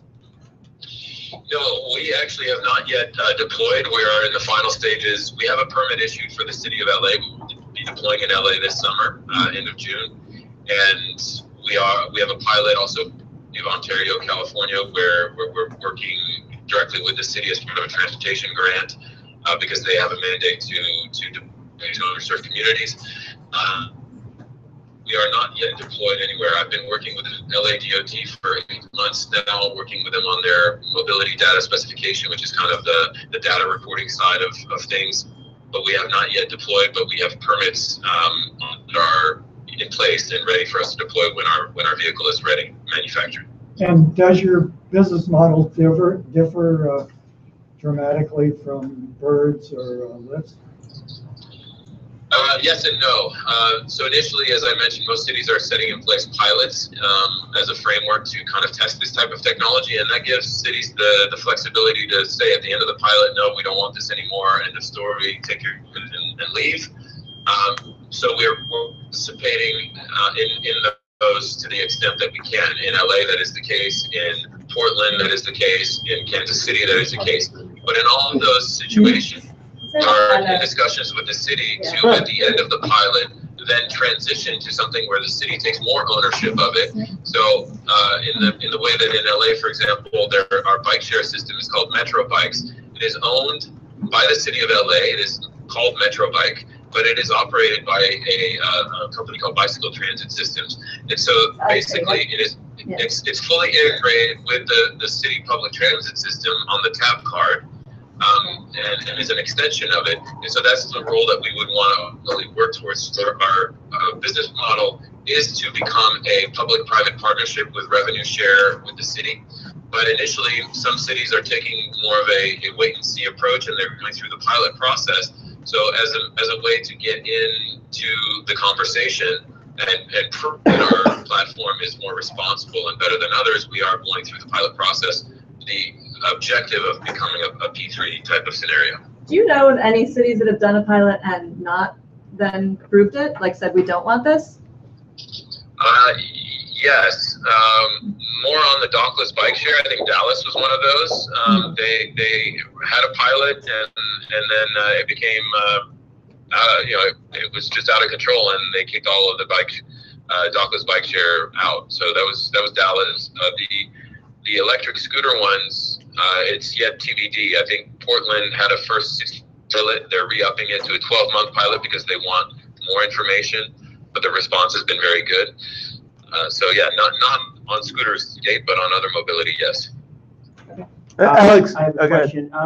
So given that the whole context of this is a green concept, which I think is what we all want, I hope everybody's in agreement with that.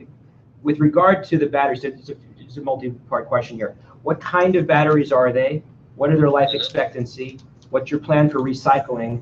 What is your plan for purchasing the energy in charging these batteries? Are you purchasing from clean energy sources as well? It's all sort of one question. Yep, great question. So our battery chemistry is lithium ion. We use the 21700 cells that are being used by Tesla in their Model 3, so top of the line. What's critical to note is that by having a battery separate from a scooter is that we can manage the life cycle of each of those separately, which is not what's currently being done. Now, Bird and Lime scooters show that they last somewhere between 20 and 40 days in the field. That means you have to dispose of and replace those units, which is terrible total cost of ownership and very bad for the bottom line. But it's also very unsustainable because these batteries are part and parcel of the device. So they are not removing those, they're just disposing of them. We have a plan in place. As you may know, lithium ion is usable up to 80% of its capacity as a powertrain power source. But beyond that, it can still be used in the secondary market. It could be used for power harvesting and storage. And that is we have a contract with a company that does just that. Once our batteries are done at around 800 to 1,000 cycles in powering our scooters, the cells are repurposed for battery storage and harvesting. And then in terms of where we would source the power when we recharge, in LA, I'm not familiar with New York City, but in LA, if you're charging on LADWP's grid, you can select a reusable source of power to recharge, and that's what we've done. So, assuming that there's an option to do so in New York, we'd be doing that. Do you know what your form of renting these are going to be? Like, do you know how you're going to rent these out? Yes. So if we enter as part of a pilot program and we deploy like a Bird or a Lime or any other private company, we would be priced very much the same way, $1 to start, 15 cents a minute after that. But we also have our Clever Access plan, which is targeted toward low-income and underserved communities. And so to the extent that typically what we do in that instance is we try to mirror whatever access or low-income program the city transit agency has for those underserved communities, and mirror those and make Maybe do better. Discount. Sure, we can. We're more than willing to speak to community members about that, but offer discounts for underserved and low-income communities, as well as potentially students and veterans, senior citizens, because as I mentioned before, our objective is to be as universally equitable as possible. Yeah, you mentioned the high precision GPS. Does Clever plan to use the location data for targeted advertising?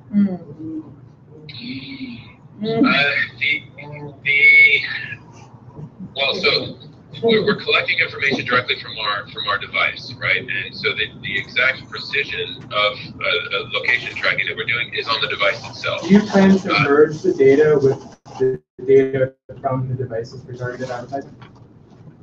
Well, users will be able to opt in. If it is our own operation, then users will be able to opt in, because you are absolutely right. There are revenue streams that can be generated, both working with small businesses that might want to team up and essentially provide kind of a safe zone for you to park your scooter and thereby offer discounts or drive foot traffic to their business. So from a user perspective, you will be able to opt into that sort of targeted advertising and multi-platform advertising. But in terms of the data that we share with the city, as a requirement from most cities in these pilots, it is all anonymized device data only that shows trip start, trip end. We are the GBFS, the Global Bike Share Feed, and GDPR. We're in compliance with those regulations. I have two questions. Yeah. Hey, Alex, I have two questions. The first one is, are you aware of how e-scooter share is different in markets that do and do not have bike share? How does that impact? How are people using bike share versus e-scooter share in markets that have both or that don't have both? And then let me ask the second question, because it's related. A biggest issue that we have with City Bike, especially in our neighborhood, which is on the Upper West Side, it's towards the edge of the district for City Bike, is with balancing. And too often there just aren't bikes available. How has balancing been different for e-scooters? And do all e-scooters operators have trucks and other vehicles to help with rebalancing? Is it easier with e-scooters just because they're smaller? Let me tackle the first part of your question. In terms of how they compare to existing docked bike share and non-electrified bike share, I'll give you an example. Metro in LA, Metro Bikes has ridership of 0.7 rides per day per docked bike. In contrast, e-scooters show 7 to 8 and up to 15 rides per day in high season. So it's an order of magnitude more, and that's across the board. In Portland, they showed very similar numbers. Austin also shows. And it's been a really phenomenal thing for everybody to witness. And in fact, the industry writ large is moving away from bikes and more towards scooters, because the striking results or the data show that the adoption rate has been much higher. And people that have never identified as bikers or users of bike share are willing to try scooters as a mobility option. And so the usership has been tremendous, and in most cities, Bird and Lime have hit 1 million rides way faster than any other modality that has come before. And I guess I will describe that to two things. One, electrification, which requires less effort. It's fun, and a scooter is also much more approachable in terms of being lowered to the ground. The platform itself is a lower barrier to entry and less intimidating, and we're banking on the fact that a three-wheel device is even more appealing. Now, to your other question, Wait, can you remind me? What Yeah, rebalancing. Yeah, all right. So rebalancing, you're right. Dock systems have challenges in that way. Sometimes a dock is full when you get there, and then you have to go find the next dock, which is counterproductive, or the dock is totally empty because the commuting has started there and gone downtown. So that's part of the data collection and our operation, again, having accurate information about where your devices are and then patterns that develop, then we can get ahead of the curve on that by using our rebalancing fleet. And our rebalancing fleet are typically e-bikes with trailers that can handle moving 10 to 15 units at a time. We, as a last resort, will use vans, but we prefer to use sustainable electric powered vehicles to rebalance. But all of that is essentially information gathered over time by usage, and then we, that's our secret sauce basically in terms of meeting demand. Just real quick, I assume you've thought about this, but obviously New York City is a multi-seasonal climate. So in extreme cold, when you have ice and snow conditions, do you do something similar to what the bike share programs, where they take the bikes off the street if there's a snowstorm coming, for example, or if there's hazardous ice conditions? Do you control that in any way? Yes, absolutely. We can do that too. One of two ways. One, we can remove all the devices, or two, to the extent that we are okay leaving them out there because they're ruggedized and designed to withstand that type of climate. We would just essentially brick them, through the network, make them unusable, and also attach them using our cable, secure them to existing infrastructure so that they are not in the way in any way. But I mean, if it's a regulatory mandate that they be removed during a snowstorm, of course we would remove them. So, Alex, thank you so much for taking time out this afternoon, your time, and this evening, our time, to do this. It was really enlightening to those of us in the room. And as usual, sometimes our board has to pivot with these discussions, and this was a perfect way to do it. And I think it's also given, I want to make sure you connect with Colleen, because I know you're looking to potentially do some stuff in New York, and it might be good for you to both to connect on them. If you can put us in touch, Alex and I, that would be great, because I could put him in touch with our intergovernmental division, and they can get a lot of answers from him about it. Yeah, that's great. And I guess, again, our commitment, I think, here on the board is really safe, clean, equitable. And, I think it's given Colleen a lot for us. The next time we have a conversation about this, we're obviously not, I don't think we have anything to vote on tonight. No. But when we do, I think this will be really helpful to help guide us as we have those discussions. So thank you very much for taking time out to speak with us tonight. Yep. Yeah, thank you. Thank you. Thank you, Colleen. Yeah, thank you, Colleen. Thank you. I have a comment. I love it. I really love it. But there's a lot of people that cannot use it because a lot of people cannot stand for extended periods of time. I saw on their website they have But ones with seats. I think as a board, we still have to go beyond this because electric bikes and electric, let's say, motorcycles are coming.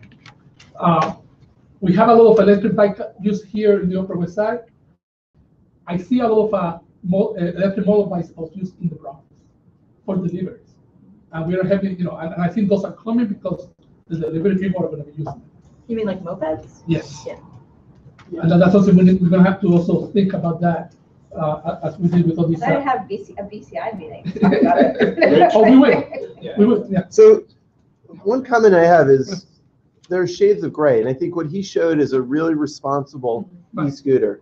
And to Jerry's point about e-bikes, I was riding a city bike e-bike yesterday, and a guy on a regular bike in spandex flew past me way faster than I was going on the e-bike. Not And so then fast that you didn't realize what he was wearing, though, huh? I also was riding a regular city bike, and those things are really slow, and I flew past a hoverboard. So there are responsible and irresponsible ways of using whatever these different devices might be. And I think we have to be careful as we think about them, not to make really black and white decisions when there are very big shades of gray on any of these technologies. I agree with you on that. I definitely concur that there are shades of gray when you think about e-scooters and e-bikes, because I mean, every municipality is different in nature. What's being done in Tampa, what's being done in LA is different from what's going to be done in New York City because our infrastructure is different. And I think, that is something that all of the community boards need to weigh in on when the state legislature takes this up again, because just like with City Bike, when we introduced City Bike, there was a lot of outreach that was done for City Bike, where we came to the community boards, we showed maps, this is where we were thinking of putting stations, give us your feedback. I mean, there's a lot involved in this, in terms of parking, in terms of liability, in terms of sharing space, especially with the bike lanes, in terms of sidewalk. New York City doesn't have wide sidewalks as what we see in a lot of other states or European countries. So it's something that, you really need to weigh in, and I agree. And insurance, motorized. And also the data, we didn't yeah. talk about this, but like the data, he touched on it a little bit, but I think that's like the next frontier, is like where that information that we all use and how we're gonna use it. And maybe, sorry. Yeah, no, I was just gonna, I really think that one of the best things you did was when we did the City Bike sort of rollout in the neighborhood, and DOT actually had community meetings where we could literally put push pins in parts of the neighborhood, and you got real community input. So I don't know if we're there yet with e-scooters, but I hope that you'll follow a similar model, I think, when it's ready to roll out scooters in the city. And to end on a very broad note, over time, we may want to rethink, we talk about the space allocation, the allocation of space to pedestrians, cars, and alternative vehicles. That may need to be rethought. Yeah, definitely. And thank you so much. I'm so happy because we are working on CPW. Oh, so nice, happy as I am. So we're coming. We'll have a pre-meeting on it. Just with the community, with you, and with the elected officials to get feedback before we come and give the presentation. Just with me. Just with you. Not even me. With you and Susan. Thanks so much, Colleen. Great. We'll be hearing a lot more about this topic in the coming months and years. Interesting. Thank you for putting it together. I have two minds on that because there's so much noise pollution. Yeah. So I remember. I was in Madrid for the past week, and every single intersection has tweets, and they sound like a bird. Yeah. And it is so pleasant. It's almost subconscious after it's not, but when you're walking the street, and it also goes faster. And then I don't understand the beeps in New York City. I don't know which side I'm supposed to be. Well, there are too many beeps. Right. Is it going this way? Is it going that way? We disguise them so that you wouldn't understand. I know. If I ever lose my sight, I'm just sitting here forever. I can't leave. Speaking of beeps, should we get back to 61st Street and the forklifts? And well, we've moved that to So the first resolution, we have decided to have no vote tonight to ask Target to come in and talk to us. It seems very likely that that's exactly the same conclusion would come with number 2. Excuse me, but I really disagree, okay? I came, my name's Steve Yasinowski, I'm the president of the Beaumont, and I came to this meeting and asked for this meeting well in advance of knowing anything about Target. We were here 2 years ago when we had the problem with the Parks Department parking in front of our building, tying up the entire area so that our people couldn't even get out to access the school buses as they came in. And we asked for at that time, because the construction was just starting on the 1865 Broadway, and they were just putting up barriers, and we said, there's no place for us to go, we need some relief. And we were told, go see the DOT, go see your elected officials and what have you, and ask for their relief and what have you, and we did. And thanks to the DOT, thanks to Penny, and talking to Gail Brewer and Corey Johnson, we got an emergency zone established, and the emergency zone has been established and is working. And even though the Parks Department can still park there, we call up every time there's a car parked longer than an hour and a half, and they are quite they're very, very pleasant about coming down and removing it. So it's not a problem right now. Okay, we have a good working relationship with them, and so we think that that's going to continue.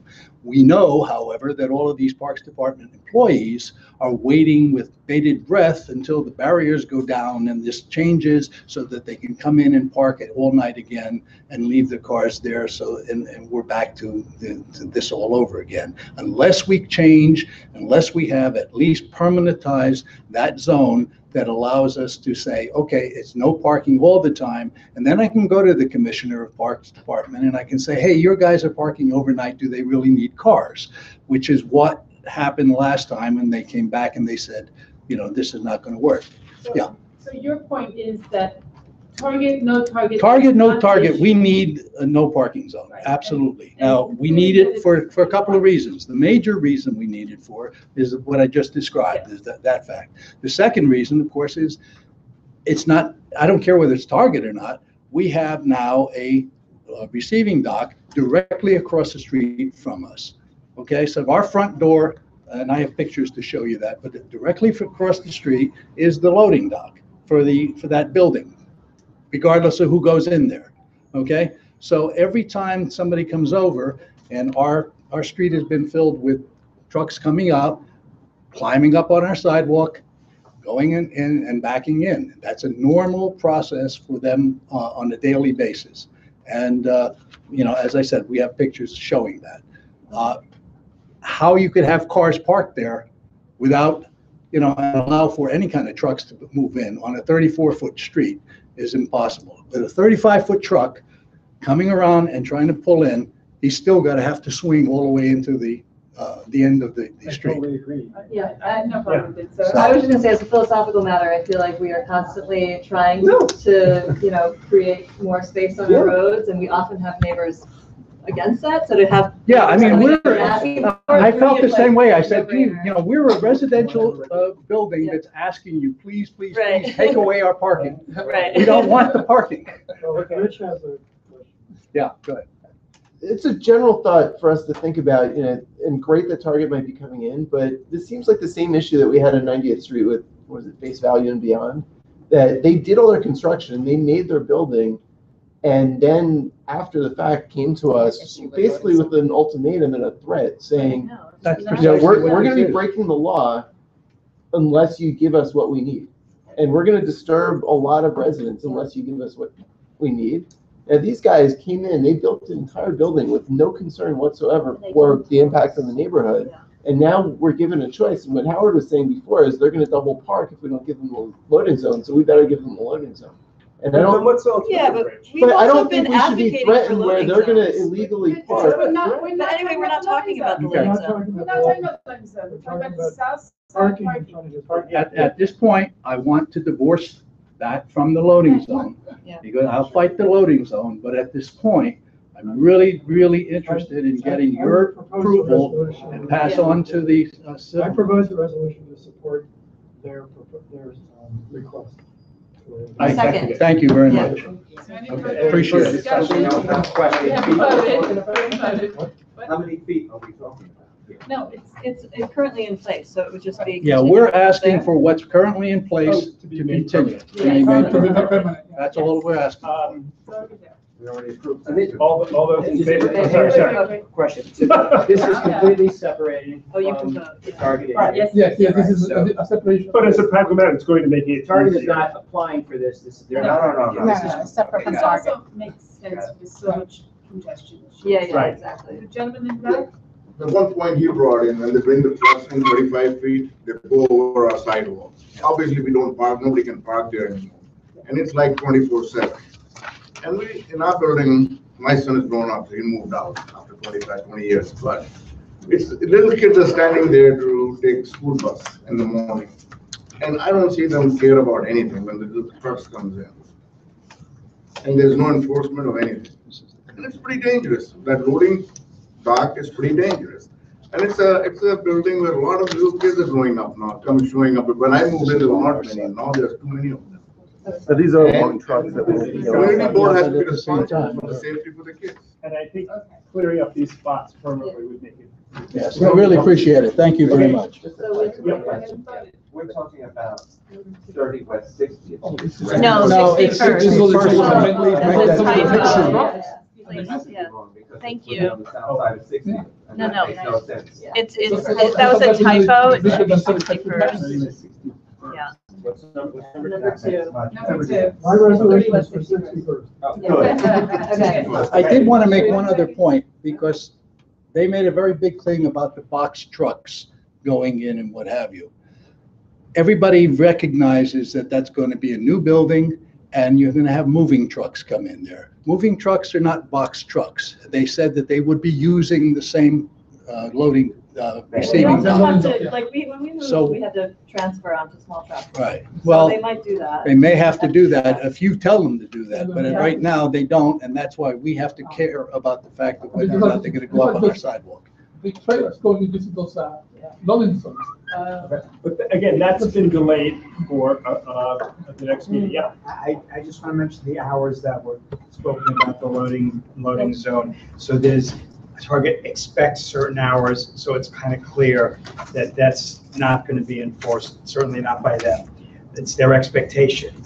Also, the loading zone, as he said, is 24/7, and it's open to other commercial. So you know that it's going to be used way beyond the posted hours. So something could be done to restrict the hours that will be used. That is going to be on our agenda. That's not- Keep That's not- looking at the, that's not now. right.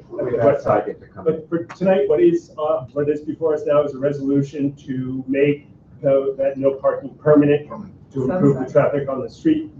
We have the address. All those in favor? Thank you very much. Thank you.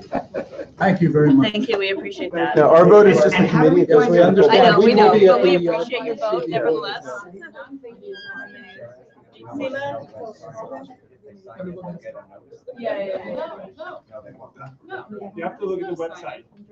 It's decided. I know. No, it doesn't. You don't get notice. Yeah, Notification they by don't get email. added to the email. No, you have to check the website.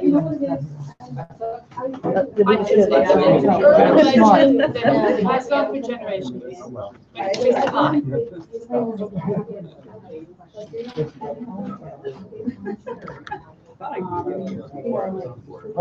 Yeah, I was too, for sure, so. Thank you. Good idea.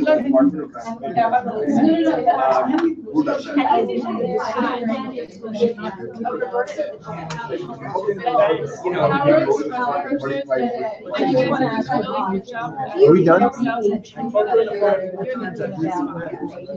Well, he was saying that it's either usually over 16 or over 18. I was wondering which direction you were. No, but I would be in favor of younger, yeah, totally, or even younger, I don't know why, you know, be younger.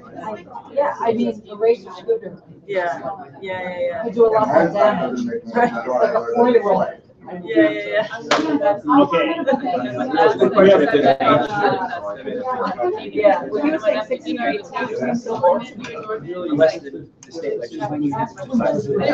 Okay, we have one more item and then we get out of here. Andrew, district needs. Thanks for coming. Good luck. Have a good day. I'm hopeful that a lot of this will be done by email. So I will try to get last year's DNS and what our priorities are, and send that to everyone and ask you all how you think they have changed, do we have the same priorities? Didn't we just do this? It seems like It's it like does. constant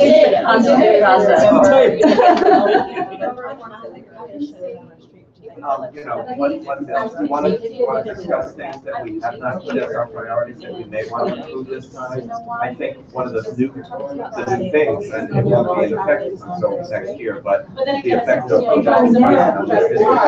going to be massive. Well, and we should, I mean, because the details are not worked out at all, so we should make a statement on what we think. Mobility Review commission or something. And maybe Or they really? make Yeah, it should be higher. Oh, I think that's pretty sad. That should be said. How did that We get could to still be make a said? copy, we could still comment on it. How did that get to be said? Well, it used to be 86. Yeah. And then people like us complained. What, we did? And Why? it's not clear what We the didn't want it exceptions on are being 86. made. People not been hired, right? For residents. The residential parking No, we permit didn't want to stuff. have to pay when we drove our cars in this area, in and out of the area. We being But if We you all live deserve in the the area, land. is it contemplated that you have to pay to drive around in the area? No, One you charge don't even per cross the line. 24-hour period. No, but, so in other words, if you're north, then you pay less. If the line were north, you pay less.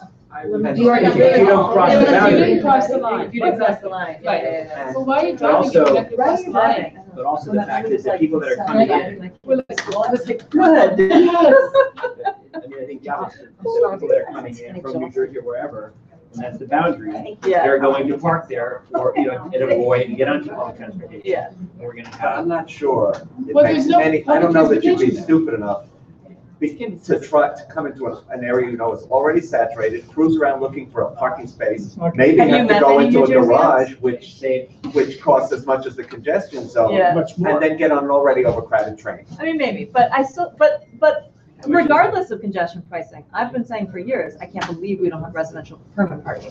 I mean, every other major I wish city you had raised that has while it. Colleen was here, because Steve Well, yeah. was in opposition to that. It's crazy. Well, Oh, you know, she's we so can sad. have this conversation at a time, but I don't get residential parking. I really don't. And I If sent an you email out were- to if everyone. you lived in Jamaica Estates, you probably would get it, because countless suburbanites are driving there, you get on the end of the F line, and they're taking up spaces that the Yeah. residents would use. Yeah. But that's not gonna happen. I don't think believe if somebody Oh, I from think it will. Queens is paying Of the course same it will. taxes as I People- do, everybody wants wants to to pay save some money, of my of course, place, but you could that's say the same right $12. that I have. The I have no the goddamn right to the When you spaces bought, of yeah, my when you bought your building. home, when you bought your home, you didn't buy the right to the parking. Exactly. I didn't buy the right to parking space on my street No, or you in did the not. city or anywhere And else. So paying why should $45 to having a private residential garage permit is not parking saving money. reduces congestion? Right, because people No, know I'm they're saying- not gonna be able to right. park there, so they just That's don't what they're gonna drive have to into worry the about. But one of the big Yeah, unknowns, but one of the big why unknowns should anyone be able to park in the street? is. Well, so you're just. But that's a- No parking. So that's a different question. Well, sure, but I mean, Given well, what, but if we're talking about making changes in parking, you know, why do we have a right, why are we adding to people who have a right to park? I'm We're already not adding worried to that the people, we're rest of taking my away park- their right to taking park. away the right to Parks many people Department- to park. Parks No, Department- I can have. Right now, the anyone the can Parks park. Department is like, So, Wait, we just finished this the week, bottom DNS. line, the bottom, DNS. yeah, Yeah, but this would be something we could talk about in the DNS. but the bottom line of this discussion Oh, okay. apparently That's is, the other one. in our priorities, the way we use our streets sounds like it has changed, and that will have to be Yeah. worded into True. this. Yeah, yeah, yeah. Also, if you live on Yeah. 60th Street on the avenue, there's going to have to be some infrastructure put in to do this. And I don't know if Yeah. that's going to work. Yeah. They should. No, like they're putting these like Something. cameras in or whatever the. Yeah, they should. it was readers, right? Oh, Yeah. you mean to scan? Yeah, yeah, Right. yeah. Yeah, It's it's like- like on bridges. Well, If you I'm think gonna of the ask toll that's at the Ken north how side you of the, understand, You can see what you want to change on it. Sure. So just to your point, and I realize we're talking about DNS, but the residential parking permit is a restrictive permit, not it Not a doesn't right add giving. on. Yeah. It will preclude people from coming from outside of the neighborhood and parking their cars there. They will not be permitted to. That's the point, because especially if you have this boundary now where there's a very good chance people will save a buck. People want to save $1, they want to save $10, $12. So if someone says, hey, I'm going to drive in from Jersey and I'm going to take the number 2 train to Times Square, I just saved $12. Why wouldn't they if they could? So and Because they're losing 30 some odd dollars because the parking spot today is going to cost $45. Well, unless they can well, they get a can't. stop. No, but they there. won't. The point is that they will. They're not guaranteed a They will take The public fact is- transportation. The fact is, there will be no Or- spots for anybody, and to drive in and to look for a spot, you're just not gonna find. Yeah, it. but You're gonna- so you when know I- that, but hang on a they might second. not know Well, that. So when I someone when I drive visit over my there and learn friends, their lesson. What about Once. the owner when I of a visit- store? who so when I doesn't live visit in my the friends in neighborhood? Los Angeles, right? I have rental car because it's the only way to get away around. Next time you're gonna take a scooter. Right. There's an expanding transit system, you know. Yes, the one train. And I don't There's know. not one, there's like 4 different lines. The single train. Anyway, my point is that Yes. in order for me to visit my friend, Yes. I have to take his permit. I can't park with a rental car or a non-permitted car in the neighborhood or an out-of-state license plate. Get ticketed immediately. And that's, I think, what we want to encourage. Usually what they do is, like, if you have a We don't residential want permit parking, juniors they'll also parking give you in a your certain number of guest passes, so that if you have like a contractor or you have a friend coming, you can give them a guest pass, but otherwise Yes, it's one just, guest pass. yeah. But And it doesn't guarantee you a spot. Right, No, no, There not are at all. going to be many Absolutely more does not residents guarantee you than a spots. Yeah. But we're going to have, I think it defies belief that you could say that people aren't going to drive into our neighborhood